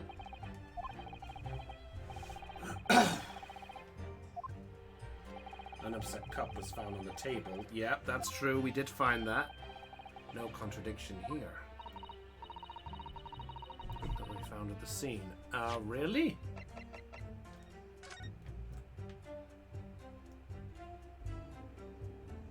I don't think so.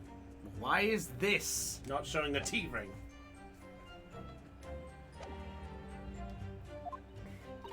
But still, something about this statement is troubling me. I know what it is. It's Mr. Natsumi's wise drink tea while it's hot maxim, isn't it? No, I'm not sure that's it. Thank you, witness. Now reiterate for the court what it is that occupied you after the guest had left before. Yep. So by and by, did you use the tea that made... Hold it! Hold it? Right. To cheat or to die? Tis life's only choice. Yes. Faith, to cheat be the wise choice, and mine occupation be not the ugly one. Pray thee, dost thou not see beauty in the simplicity of the rules? No, I don't. Be very sure, sir. Trial is over. Ultimate Gas will take you task over this legal task. Oh! I shall not run, I shall not hide. Sooth to say, I have now where to run, nor to hide. But what wouldst thou with this pitiful player? Oh, I'll tell you what I'd like to do with you, starting with the shoddy shirt on your back. It's time for a Shamspeare dance! What a harsh world we live in. The thieving of the gas was addressed in yesterday's proceedings. The prosecution calls on the defense not to muddy the waters of irrelevance. Okay, yep, don't put it back.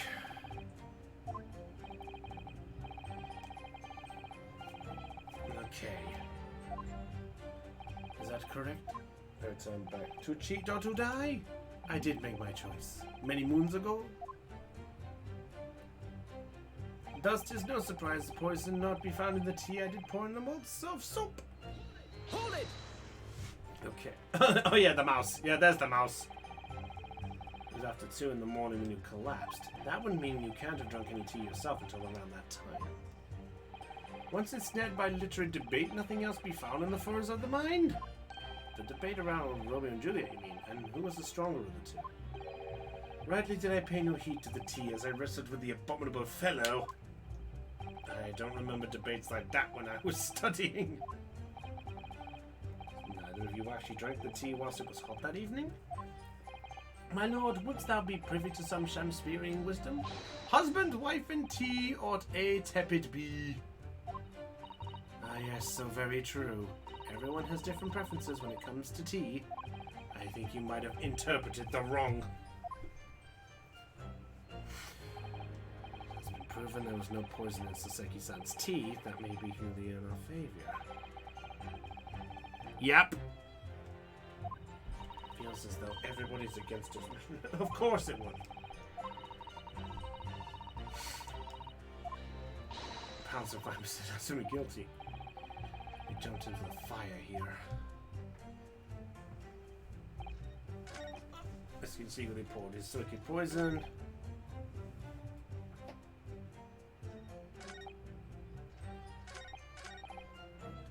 Wicked miscreants Silky and these poured.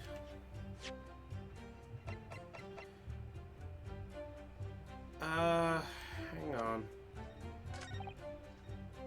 A cup alone that the wicked miscreant secretly poured this. Feigning distraction in our debate, Nate did a drop of his own drink past his lips.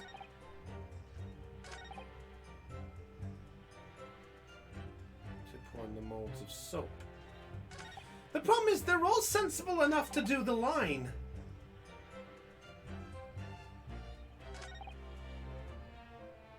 They're all sensible enough to be the line, but which one's the right one for the teacup?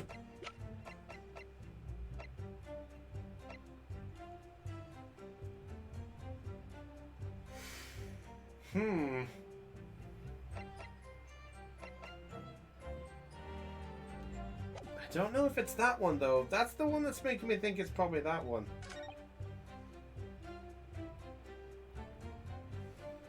Actually, no, it would be this one, wouldn't it? Because, yeah, no tea in it.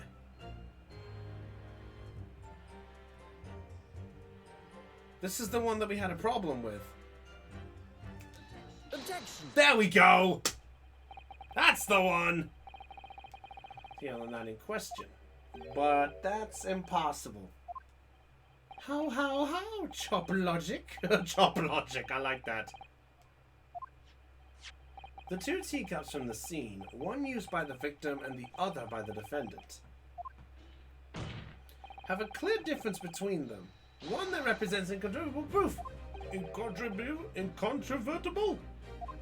What difference? So the cups. Just here, there's a clear visible ring. Yes, a tea ring. Commonplace enough. Indeed, such stains occur all too readily when one leaves tea in a cup for a while. And yet Mr. Natsume's cup has no such ring. Good lord, you're right! It's completely clean! And prithee, sir, what makest thou of it? Exactly what Mr. Natsume told the court yesterday, the Japanese saying he quoted, "Drink tea while it's hot!" That's right. Yes, the jittery Mr. Natsume was true to his usual self that night and drank his tea in no time. Oh! There's a flinch! If, as you claim in your testimony, he didn't touch a drop of his tea, a ring would have developed on the inside of his cup as well after the several hours the tea is left standing. But,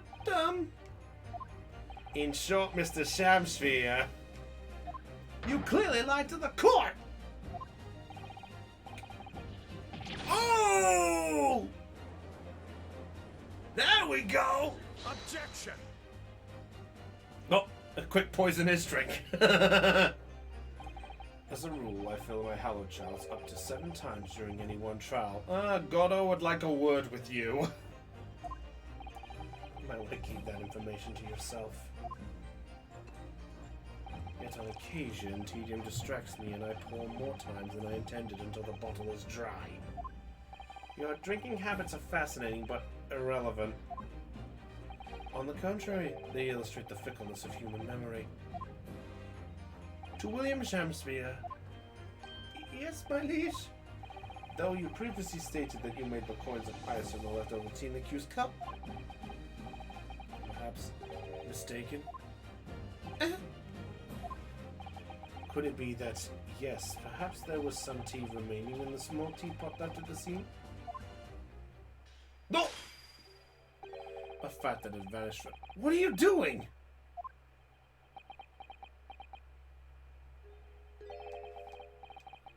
What? Are you kidding me? I was mistook.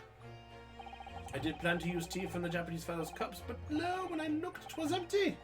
And thus did I use the dregs that festered in the teapot, as my liege did suspect. Objection. That's true. Are we supposed to believe this? Objection. People's memories are imperfect, my learned friend, which is why we rely on evidence instead. But in any case, it makes no difference.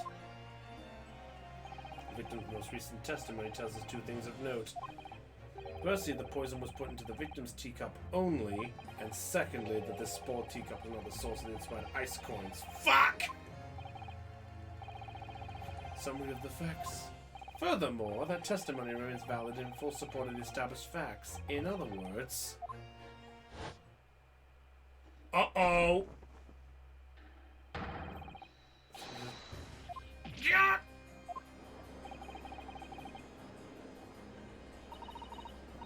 There's no issue with the guest. Oh! Oh!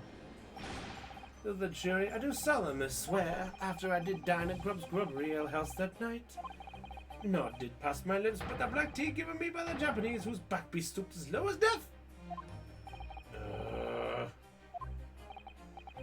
Taking one of my favorites. A broth as wouldn't be called soup, and a leaf as that wouldn't be called salad. So, soup and salad. As insalubrious as a menu was the establishment where it was served. But you gods will give us some faults to make us men. Willingly would I suffer what punishment 'tis seen fit to serve a wicked thief of gas. But I pray ye wise and noble fellows ne'er forget the simple truth. That be one thing and this be another.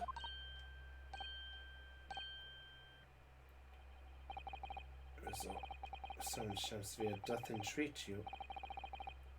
What? What? What? Oh, fuck. Oh, you fucker. Says he's stealing gas, he does. Ah! Really never said anything like that. Victim there's a... Oh, no.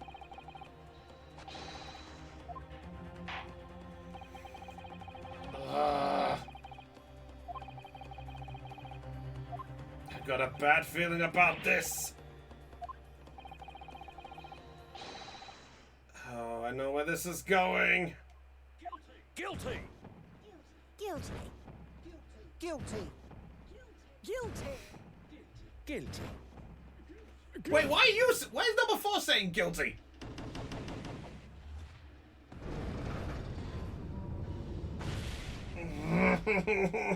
Not again.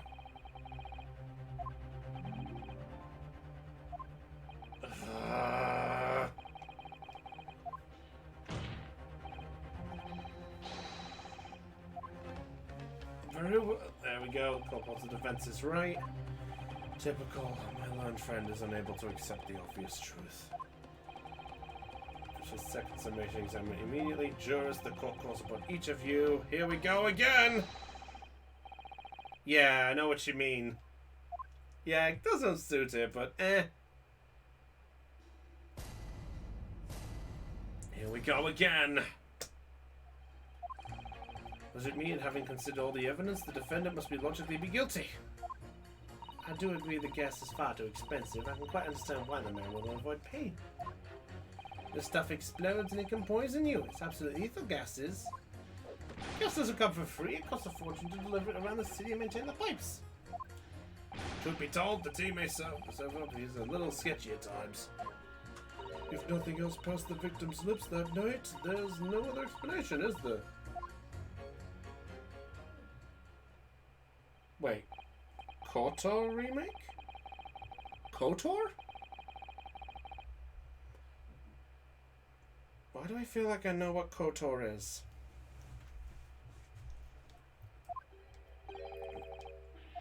No, you should mind. It was poisoned, there can be no doubt about that. Then how are we supposed to turn this around? By which Mr. General was actually poisoned. Knights of the Old Republic? Wait, oh, that's a Star Wars game, isn't it?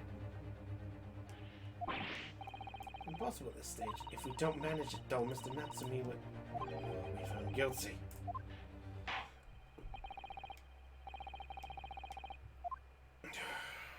Oh, I thought as much. Oh, I really hate that Shamspear. In all the evidence, the defendant must be logically guilty. Hold it! And what bits would that be? Oh, the bar's back! Says the Englishman with a bigger moustache. Make him change his mind. Had that kind of evidence. Don't worry, the summation examination's barely started, really. The situation shows an existing piece in new light. Okay. Okay, so there's a new info somewhere. There's new info on a K, on a bit. Hold it! Maybe we got the price of gas, madam. In the address is air is gas and air is free. There's money in it. Ooh. Oh boy, this isn't the time or the place to be ruthless either. If I might interject here. Ah, yes, madam? Hello, Joe takes issue with the price of our company charges for gas. But it's precisely because of thieves like this man that the cost goes up! Oh, the beastly man! Kept moustache, those hunched shoulders, poisoning tea and stealing gas! No, Mr. Nelson is the one who's stealing gas! Not to go adding on more crimes. Well, anyway, I quite made up my mind. It's as made up as the price of gas. Okay. God damn it, I am warm in this bedroom and I can't really open my bedroom window because I'm scared a moth will fly in. Hold it! Rather than gas, do you think, sir? Well, if you like. I mean, to be honest, I'd take poison over gas every time. You'd take poison. What I mean is, poison can only poison you. It doesn't explode, does it? Goodness me, what are you talking about? Set him straight, please, lawyer man. Well, it's certainly true that poison isn't prone to exploding. But I think you'll find poison also can't light or heat up a room. Oh, you're right. Oh, bang! Oh. Young lawyer man. Yes? You have a good head on your shoulders. We could use someone like you as our company. Oh! Oh! Well, I wasn't expecting to pick up more business in the middle of a trial, that's for sure. Anyway, the point is... Please tell me she comes back as another defense. She comes back as the defendant. I would love to defend her. This doesn't come for free. It costs a fortune to deliver it around the city. Hold it! Hold it! Hey, please refrain from all this talk of gas. There's an all-out attack underway here, in case you hadn't noticed, against my company's gas. Sit here and take it, am I? I don't think so. She's really buzzing now. I get it! About electricity. What about getting electrocuted? What about that? There's an explosion here and there's nothing in comparison. Wait, there is electricity? Described as nothing. Nevertheless, the theft of your gas is deplorable. And exactly, but the gas thieves aren't even the worst of our enemies. They're far more devious. On the basis, you know. More devious? Who, madam? Other gas companies, of course. Other gas companies? Not quite what I was expecting. We generate gas and we deliver it to our customers fair and square. Yep, so it's all about trying to stick about it. But there are other unscrupulous gas companies here in London that don't even have a gas at all.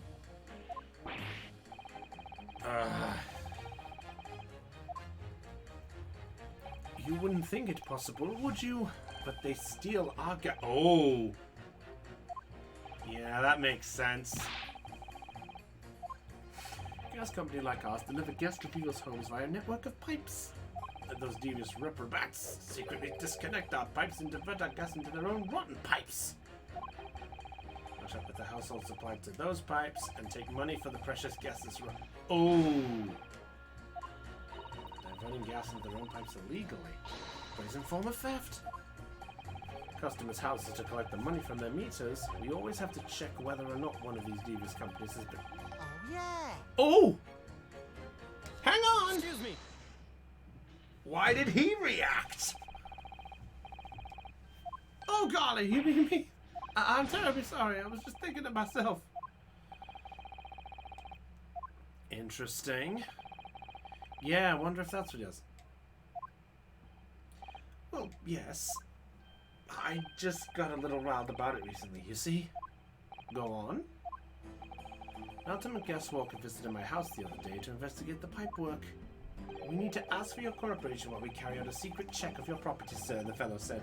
So I let him in, and do you know what he did? I'm afraid I have no idea. Please tell us. He said to take one of my lights off the wall, then he grabbed the exposed mouth of the pipe and started blowing into... What? Good. Oh, please, everybody knows, but he was very near the death of me, I can tell you. I'll explain if you don't mind. Oh. As I said before, these unscrupulous other gas companies connect their customers to our pipe network. Blowing in the pipes come into it. Obviously, there's gas in the pipes and it's at a fairly low pressure. By blowing air through the pipe, you can make the pressure drop temporarily. And if you do that, any lights connected to the same pipe will flicker for a moment. While blowing into the pipe, the lights of an adjacent property that does not contract with your company flicker, you can know that these devious scoundrels have been meddling with the pipes, because then, yeah, you blow into their pipe and the lights will flicker. The company's one, they won't. Exactly, my lord. That's it in a nutshell. See why your teams of workers going around neighborhoods to investigate which lights flicker. The trouble is, took his own breath. He blew down the pipe with all of his might, and you can guess what happened, can't you? Well, if he blew hard, then... You mean... Oh, shit. He went out along with the stove and started pouring into the house. Yikes! But I yelled at the fellow. Are you trying to kill us all? I said. So by disconnecting a lamp and blowing into the Wait a minute.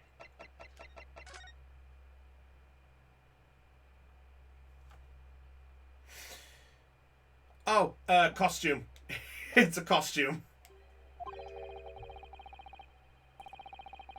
Of pipes, and then when the gas starts flowing again, it just silently seeps into the room. I think perhaps... Yep. Number 3, the defense requests that you amend your statement to include that information.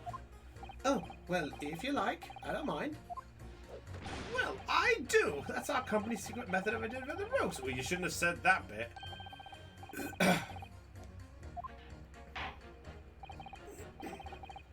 Amend your statement accordingly. Yes, my lord.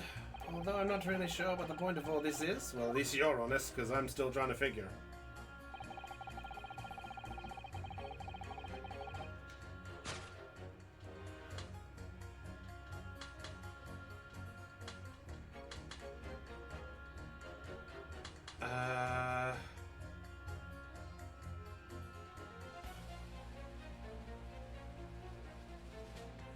Would it be this?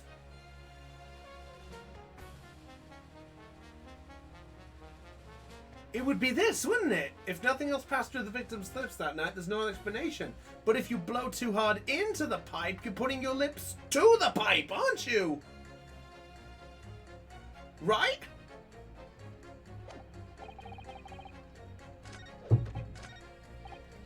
Hold it! Might as well get the other info to make sure.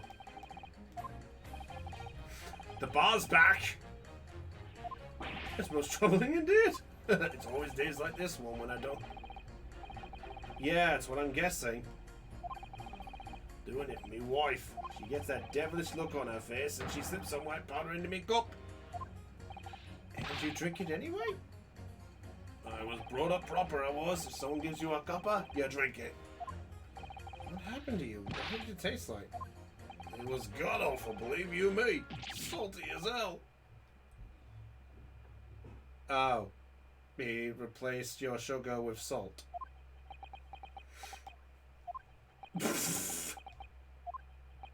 Well, I'm glad everyone else had the same thought. Your tea was salt. No! So, she doesn't even care enough to poison me properly. Oh. Let's move on, please. Thank you. So he's pointless. Hold it! It's gotta be this. Does that mean that if the victim could be shown or suggested something else, you change your leaning? Sorry, what's that now? Oh, That's on the night. What's the matter with you? Oh!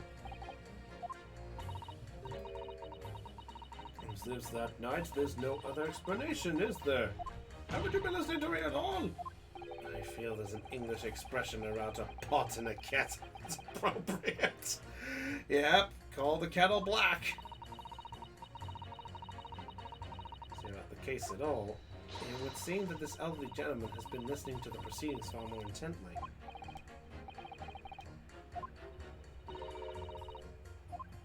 Exactly, but still.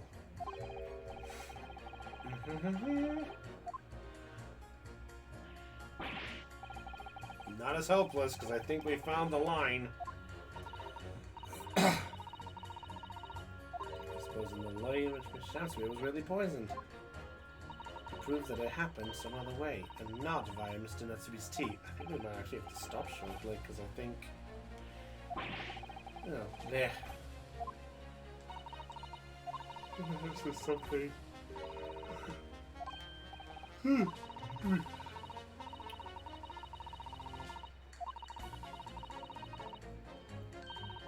Of course. Oh, okay. Huh, so this is to teach you about the bar.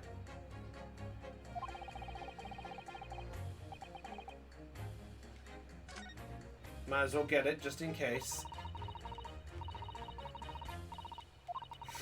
Time when people are speaking themselves, they are careful not to give anyone more than they want to. But when they're listening to others speak, they tend to be less guarded.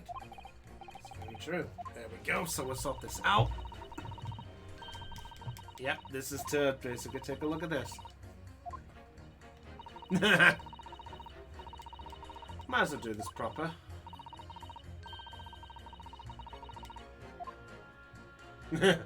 It goes right from 2 to 4. To 5, sorry. Relatively new, potentially useful. So yeah, this is to teach you about that. Although, I think we already had an opportunity to do this, right? Within the second game. Didn't we do it in the first case?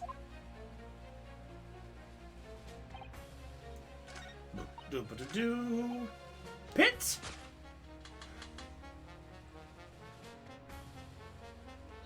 Objection! Gotcha! We'll eat each other. Oh, gracious! Whose statements do you refer, Counsel? Juror number 6, did you hear what juror number 3 said? What? Yes, of course. I heard him mumbling about something or other. Besides, Mr. Natsumi's tea did, in a manner of speaking, pass the victim's lips on the night in question. What? What explanation? I wonder, did the police check the mouth of the gas pipe feeding the wall light at the scene? To see if there are any traces of poison there? I was curious to see what you floundering would result in this time. But the mouth of the gas pipe? Scotland Yard have enough to do without exploring such irrelevance. Oh! What a... Hello, Shamspeare interrupting? What speakest thou? Prithee, is it not strange and strange? That is what I say to thee, sir. I thought I'd been quite clear, but let me put it another way. The strychnine could have paid on the mouth of the gas pipe that feeds the wall lamp in your room. And that is how the poison get in your body. Good Lord! Are they tastier than gas pipes? Is that what he's saying? Or is the gentleman suggesting that the poor man was so desperately hungry? You are all idiots. For shame, madam, speaketh thy fancy. Uh-oh. Guess pipes. Objection! Nope. No summation examination. This is a farce. Will not stand for any more of my conjecture. Oh, and another glass. The lamp in the victim's room is high on the wall. Place his lips to the... That's what the hands are for! I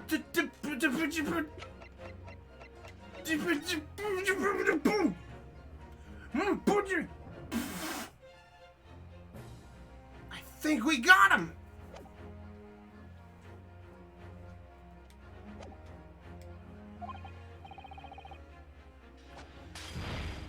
Possible proof the man did as you say. Now we gotta prove it. The Shamsby put his lips to the pipe. However, I can say with some certainty that on multiple occasions, Mr. Shamsby had been doing something in front of that lamp on his wall. To prove it. Uh-oh. Alright, you've got our attention, lad. I'd like to see how this can be sure. Well, hand it to the judge. Now that I've got the jury's ear, I need to make sure this opportunity counts. The proof that time and time again, in front of his gas lamp. The prints on the wall! Take that! Take that! What the? These are, wait, what are they called? Yes, skin prints that were found at the scene. Skin prints, counsel? I've never heard of such a thing. The Justice Minister is currently assessing whether or not to permit fingerprints as evidence in court, however. My lord, this is an exciting new forensic technique developed by the great detective Mr. Herlock Sholmes. This is that Mr. Shamsby had touched in his room. I've never seen anything like it. I mean, that's black magic, isn't it? Well, if anyone could invent something like this, it's the great Sholmes fellow, that's for sure. I agree. This month's edition of Engineering Therms was quite fascinating. We found skin prints in many places that you would expect, on the table, on the costumes, but on the wall! There we go! Example here. Around the hanging picture there, indeed, multiple handprints appear to be visible. Well, I wonder, could he have been appreciating the artwork, perhaps? At first, my colleagues and I thought the same. However, imagine standing with your hands where those prints are, and you would find yourself directly in front of... Ah! I don't believe it! The lamp! The gas lamp! Though the reason why it's an immediate obvious is because Mr. Shamsby had regularly been standing with his hands to the wall in front of that lamp. Right, what have you been up to, you nut? I'd ask the court to recall juror number 4's earlier statement. Me? What did I say? About the pipes? The entire building flicker. And now if you recall juror number 3's statement... What, me now? This tone blew with too much force into the pipe. It caused all the lights in the gas stove to go out, and the gas started to leak into rooms. Obviously, that incident was an accident. However, the simple fact is... If you do it, there you go. And extinguished every other light and gas stove in the building at will. Crikey! Are you suggesting that the man purposely caused the gas to... Objection! Uh-oh. Whilst I acknowledge that the prosecution is required to remain silent during a summation examination, I must toast my learned friend's utter disregard for the letter of the law. Okay, yeah, this is going completely off topic, most likely. Yeah, it doesn't count. Yeah, because it's not an informed way of evidence.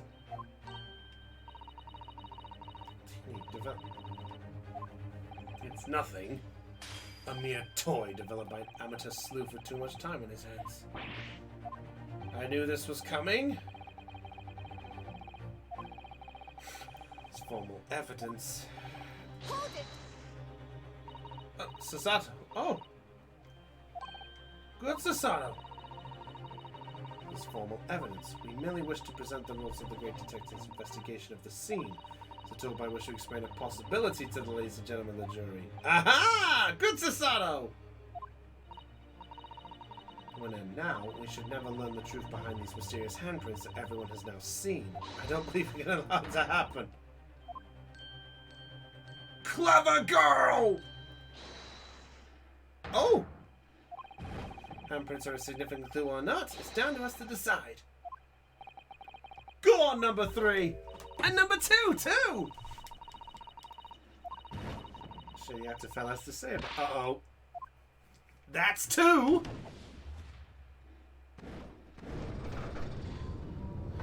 So that didn't go... That was foolhardy. Well, I did say it, didn't I? And I don't like to break a promise. No! Wait! You heard the Lordship! It's not fair dinkum evidence! It's not evidence though, bitch!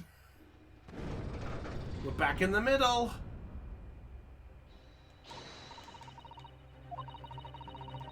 We gotta get one more to change. You identified the clue. You just pushed it. Oh, look at the actor squirm! You can't put on a performance with that one, can ya? You seem to be losing your composure.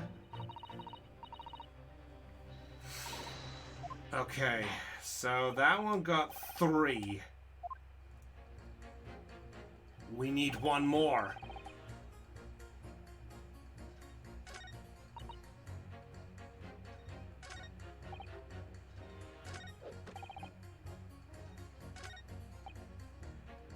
Sketchy at times.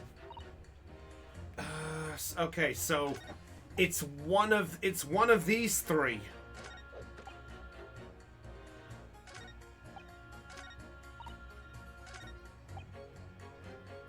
Defendant must be guilty. So it's one of these.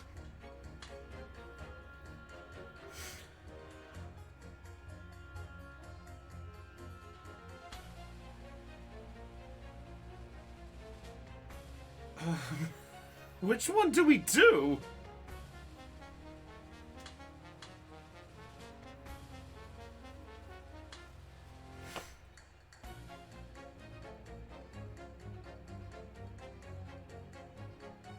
One of these. This one's gotta have a truth. Right? Hang on.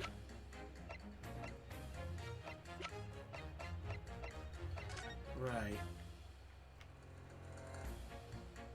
We can't show any evidence to him.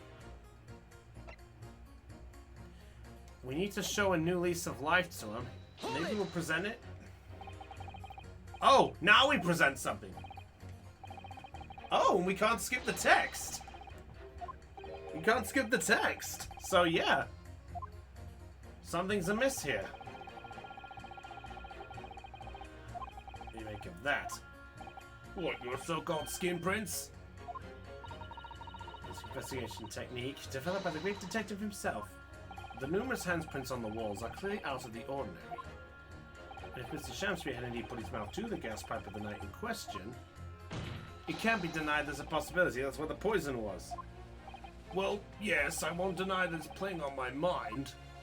But as the prosecution rightfully says, we should pay no heed to unacceptable forms of evidence. Besides, yes, even if the fella's been up to some mischief with the gas pipe dozens of times before, oops, it doesn't mean he got up to the same shenanigans on the night in question, does it? Fuck!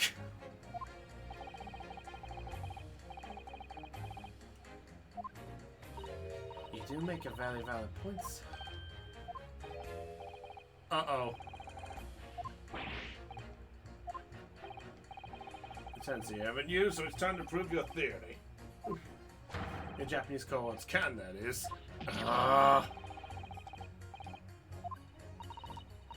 So sustain our position. I'm afraid the jurors that changed their minds before may very well change them back.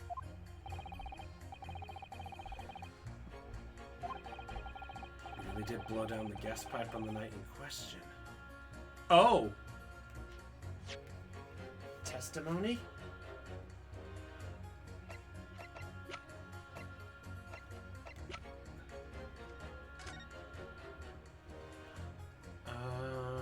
Boo. Is there anything here?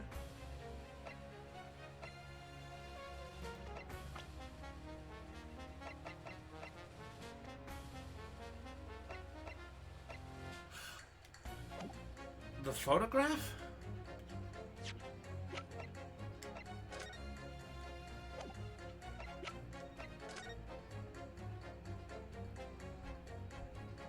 No, there's not a flickering light there.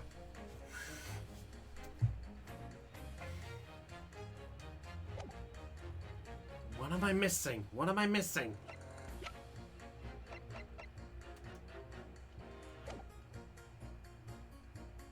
Wait! Testimony! Yeah! Garadeb! You might have to do Garadeb.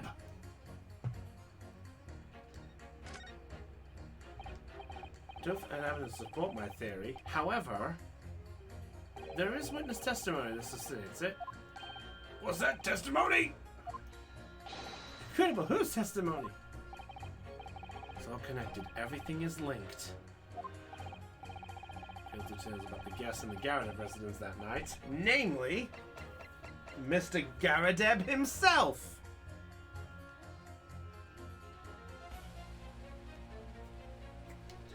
Take that! It's gotta be Mr. Garadeb. No, I think I might have picked the wrong one. Fuck! Okay.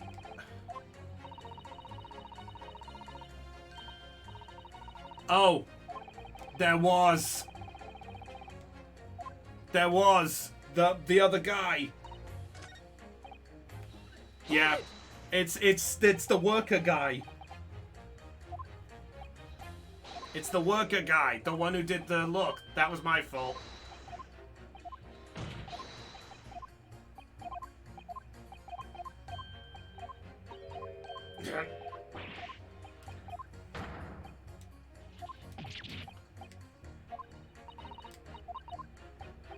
Yep, okay. It's a testimony and it's the other guy. Yeah, Benjamin, yeah.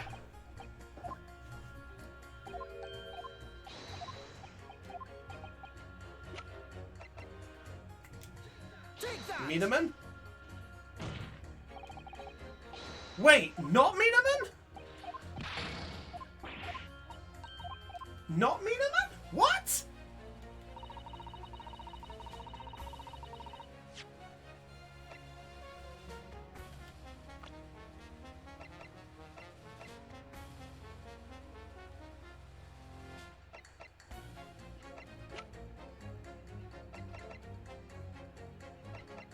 It's gotta be Saseki. It's gotta be Saseki. How have I screwed up on this?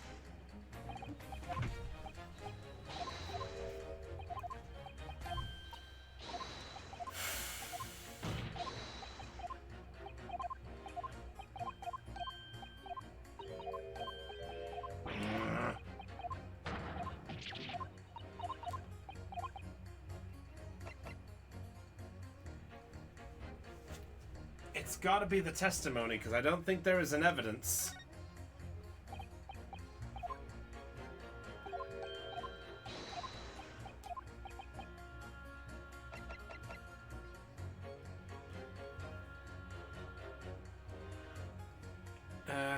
It has to be Saseki. Take that! It was Saseki! God damn it. The defendant? There we go. I'm an idiot. Oh wow, all the way back at the beginning. Oh. Happened. Oh yeah, he did talk about that. Somebody tried to kill me! Yeah, the stove went out. Like in question, the gas in the defendant's room went out, so I asked the court, was that a mere coincidence or not? So that Shamsphere fellow blew air into the gas pipe to make the man's stove go out on purpose? No horse is there. Why would he do that for? Ooh.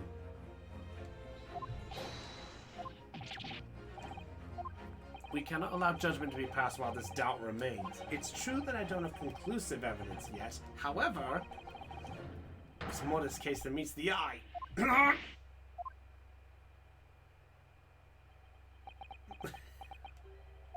Fair enough. Like I said at the outset, I'm a man of logic first and foremost. Well, at least he's honest. That's the 4.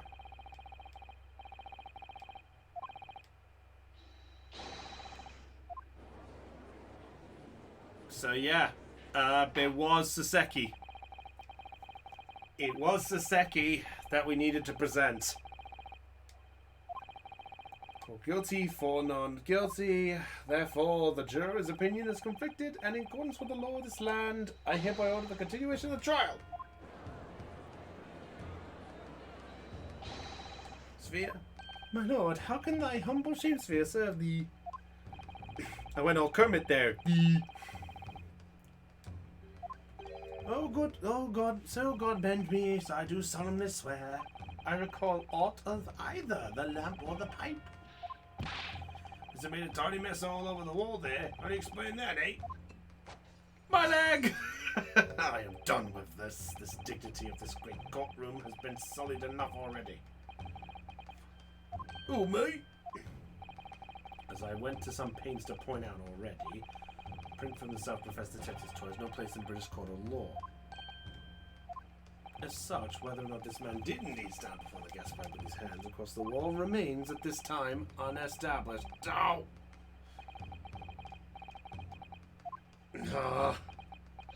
Objection! You must concede that it would be extremely simple to verify. Just order the mouth of the gas pipe, feed the parameter to be examined. Traces of poison there. Objection! Oh boy. What appears to be extremely simple is my Nipponese friend's mind. Called it in order to check for the presence of poison in the tea. Some remnants of tea are required. Yes. Therefore, it shouldn't be beyond your wit to imagine that even if poison were to have been spread on the pipe... Oh no. Oh! Fuck! Case counsel, I failed to see what could be possibly motivating the man to do as you describe.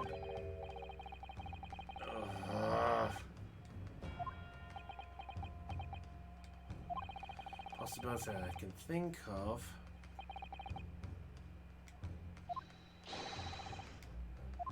What? Order, counsel! Precisely whose life do you propose this moment? Couldn't be simpler when we've unraveled the mystery this far.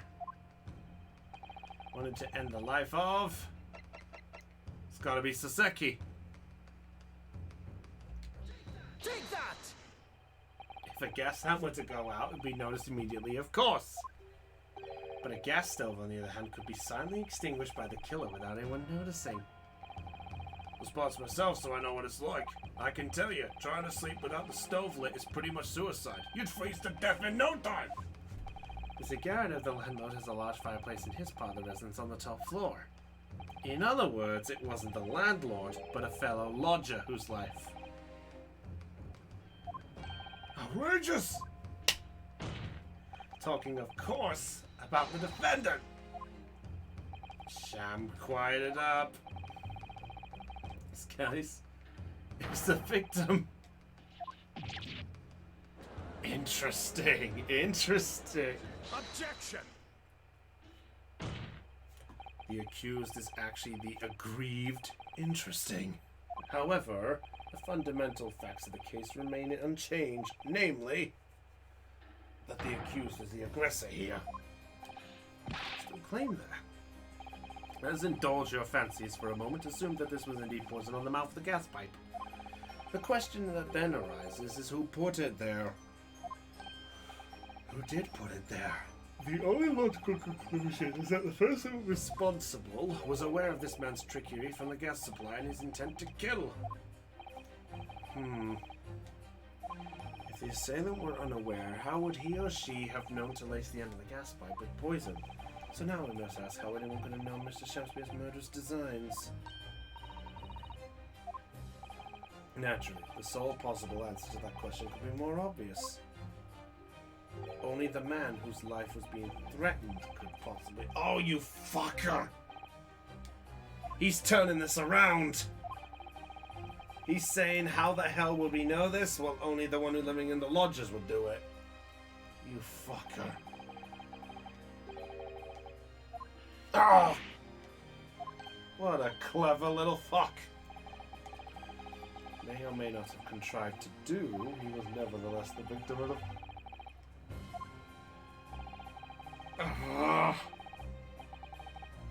It's the Natsumi. Oh, god damn it. The defense counsel's theorizing has failed to avert suspicion from the accused. Far from it. Poison. Ah. Uh-oh.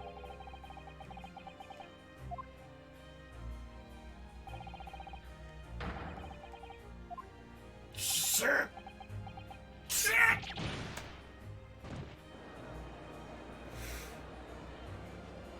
Oh.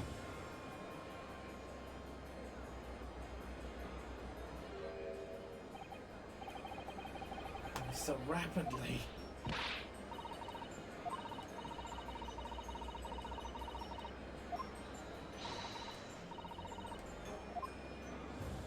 I'm glad you are seeing the plus side in this. It seemed that somebody put poison on the guest by Mr. Shempton's room, so he was named that person now and his office announced. You mean name the true culprit? Then how the fuck do we do that?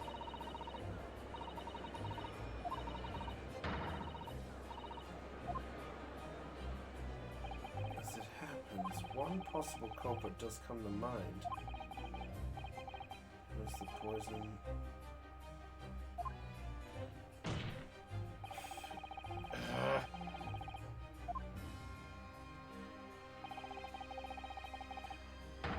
I don't know. What? Oh, don't you worry. Objection!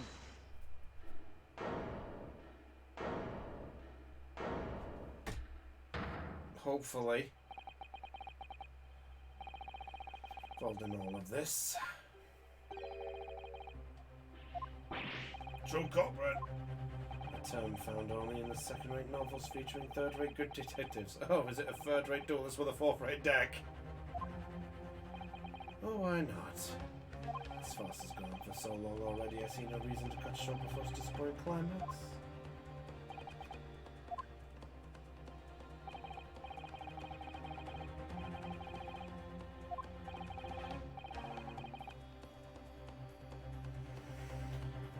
True culprit, true culprits.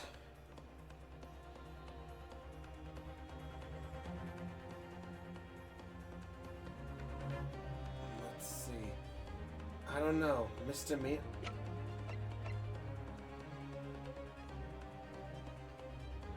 He's a witness.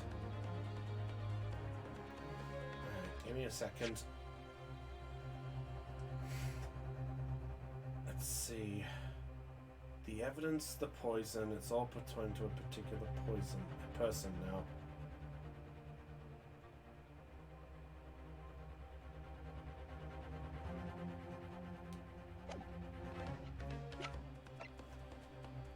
I don't know, I don't think Minaman would be the one. Maybe?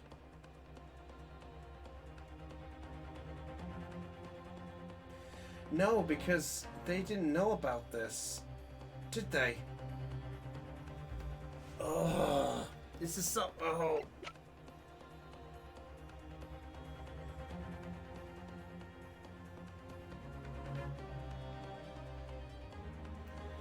Garrett, I don't think Garrett would do it. I don't think it would be Minaman, would it? Van Zykes. Blame Van Zykes. Oh, jeez.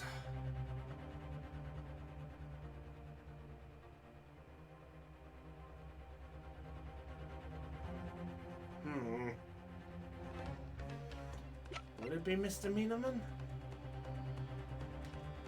Hold on, double check it again.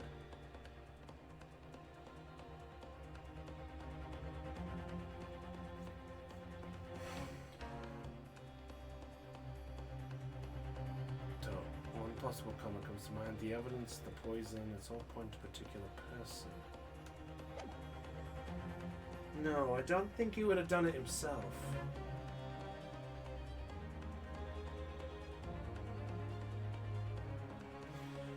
This is horrible.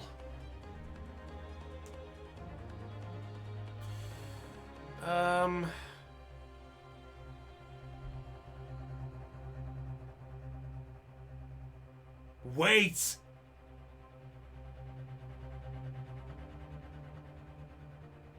No. I think I just thought of something. Who had access to poison? Only one person did.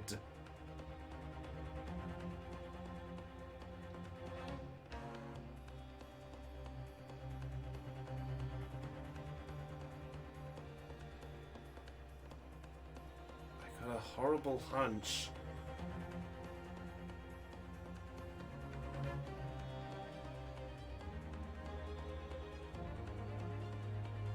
Yeah, because how would everyone else get the poison?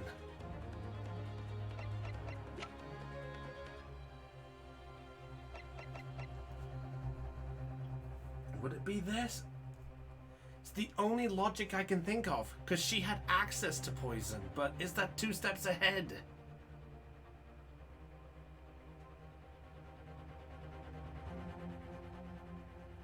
Let's try. I'll try it, and I'll hold my hands if that's the case. Take that!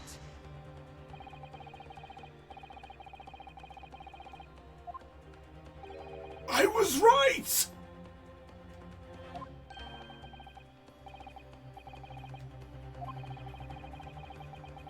Did I actually get it? Son of Green, the woman from 6 days ago. And in the recent case of stabbing on Briar Road. Of course! And I hardly need remind the court that Mr. Shamsbury's poison took place 3 days ago. Given that the woman was lying comatose in a hospital bed at the time, she appears to have rather fine alibi. True, on the night the incident occurred, Miss Green was in hospital unconscious, so on the face of it, it would seem she couldn't possibly be responsible, but still, she's the only one who had access to poison.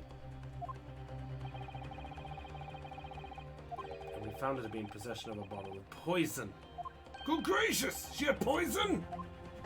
And there is another fact that links Miss Green to this case as well. The defense requests that she be brought to the witness stand in order to explain the details to the court.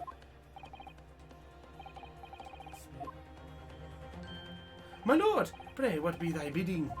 Are you acquainted with Miss Green? Oh.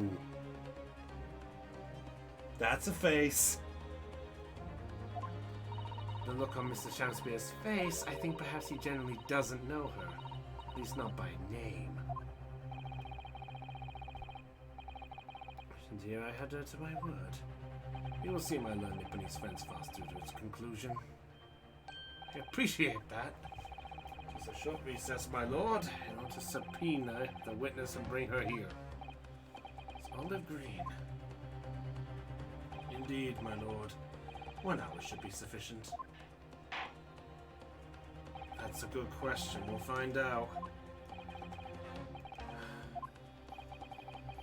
Extraordinary accusation, I must say, but at the present time, I feel the prosecution's argument is largely uncontested. I'm afraid the defendant's culpability remains the sole subject of this court's attention. Thank you, counsels. We'll reconvene in 1 hour. Court is adjourned. I don't know. I think we made it. We made it to the checkpoint. What the fuck is this?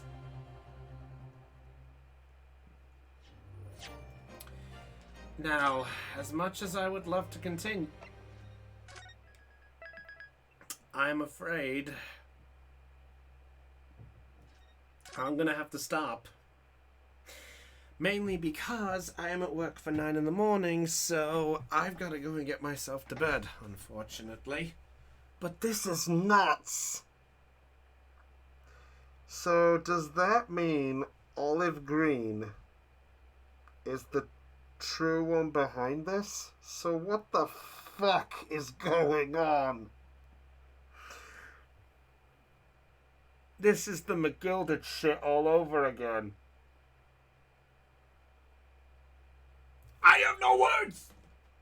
None! But anyway, with that said, that's all for tonight's episode. We'll hopefully be back with this on Sunday, or I might pick up the Tome game. We'll see whichever I'm in the mood to do. But until then, guys, I will see you for the next one. But until then, if you were charged with joy with this stream, be sure to subscribe or follow wherever you're watching us, and we'll see you on the next time. Tune in, I think, tomorrow, where I think Coltlol is doing his D&D stuff as well. So he might be doing some stuff there. We might have a Kib somewhere in the middle. I know he's doing one of the days, but I will see you Sunday/Monday for my 2 streams. But until then, guys, this is Brownie of the Joy Charge Gamers, signing off on Let's Play Live The Great Ace Attorney Chronicles 2 Resolve. Stay charged, catch you all later, and to all of you, goodbye.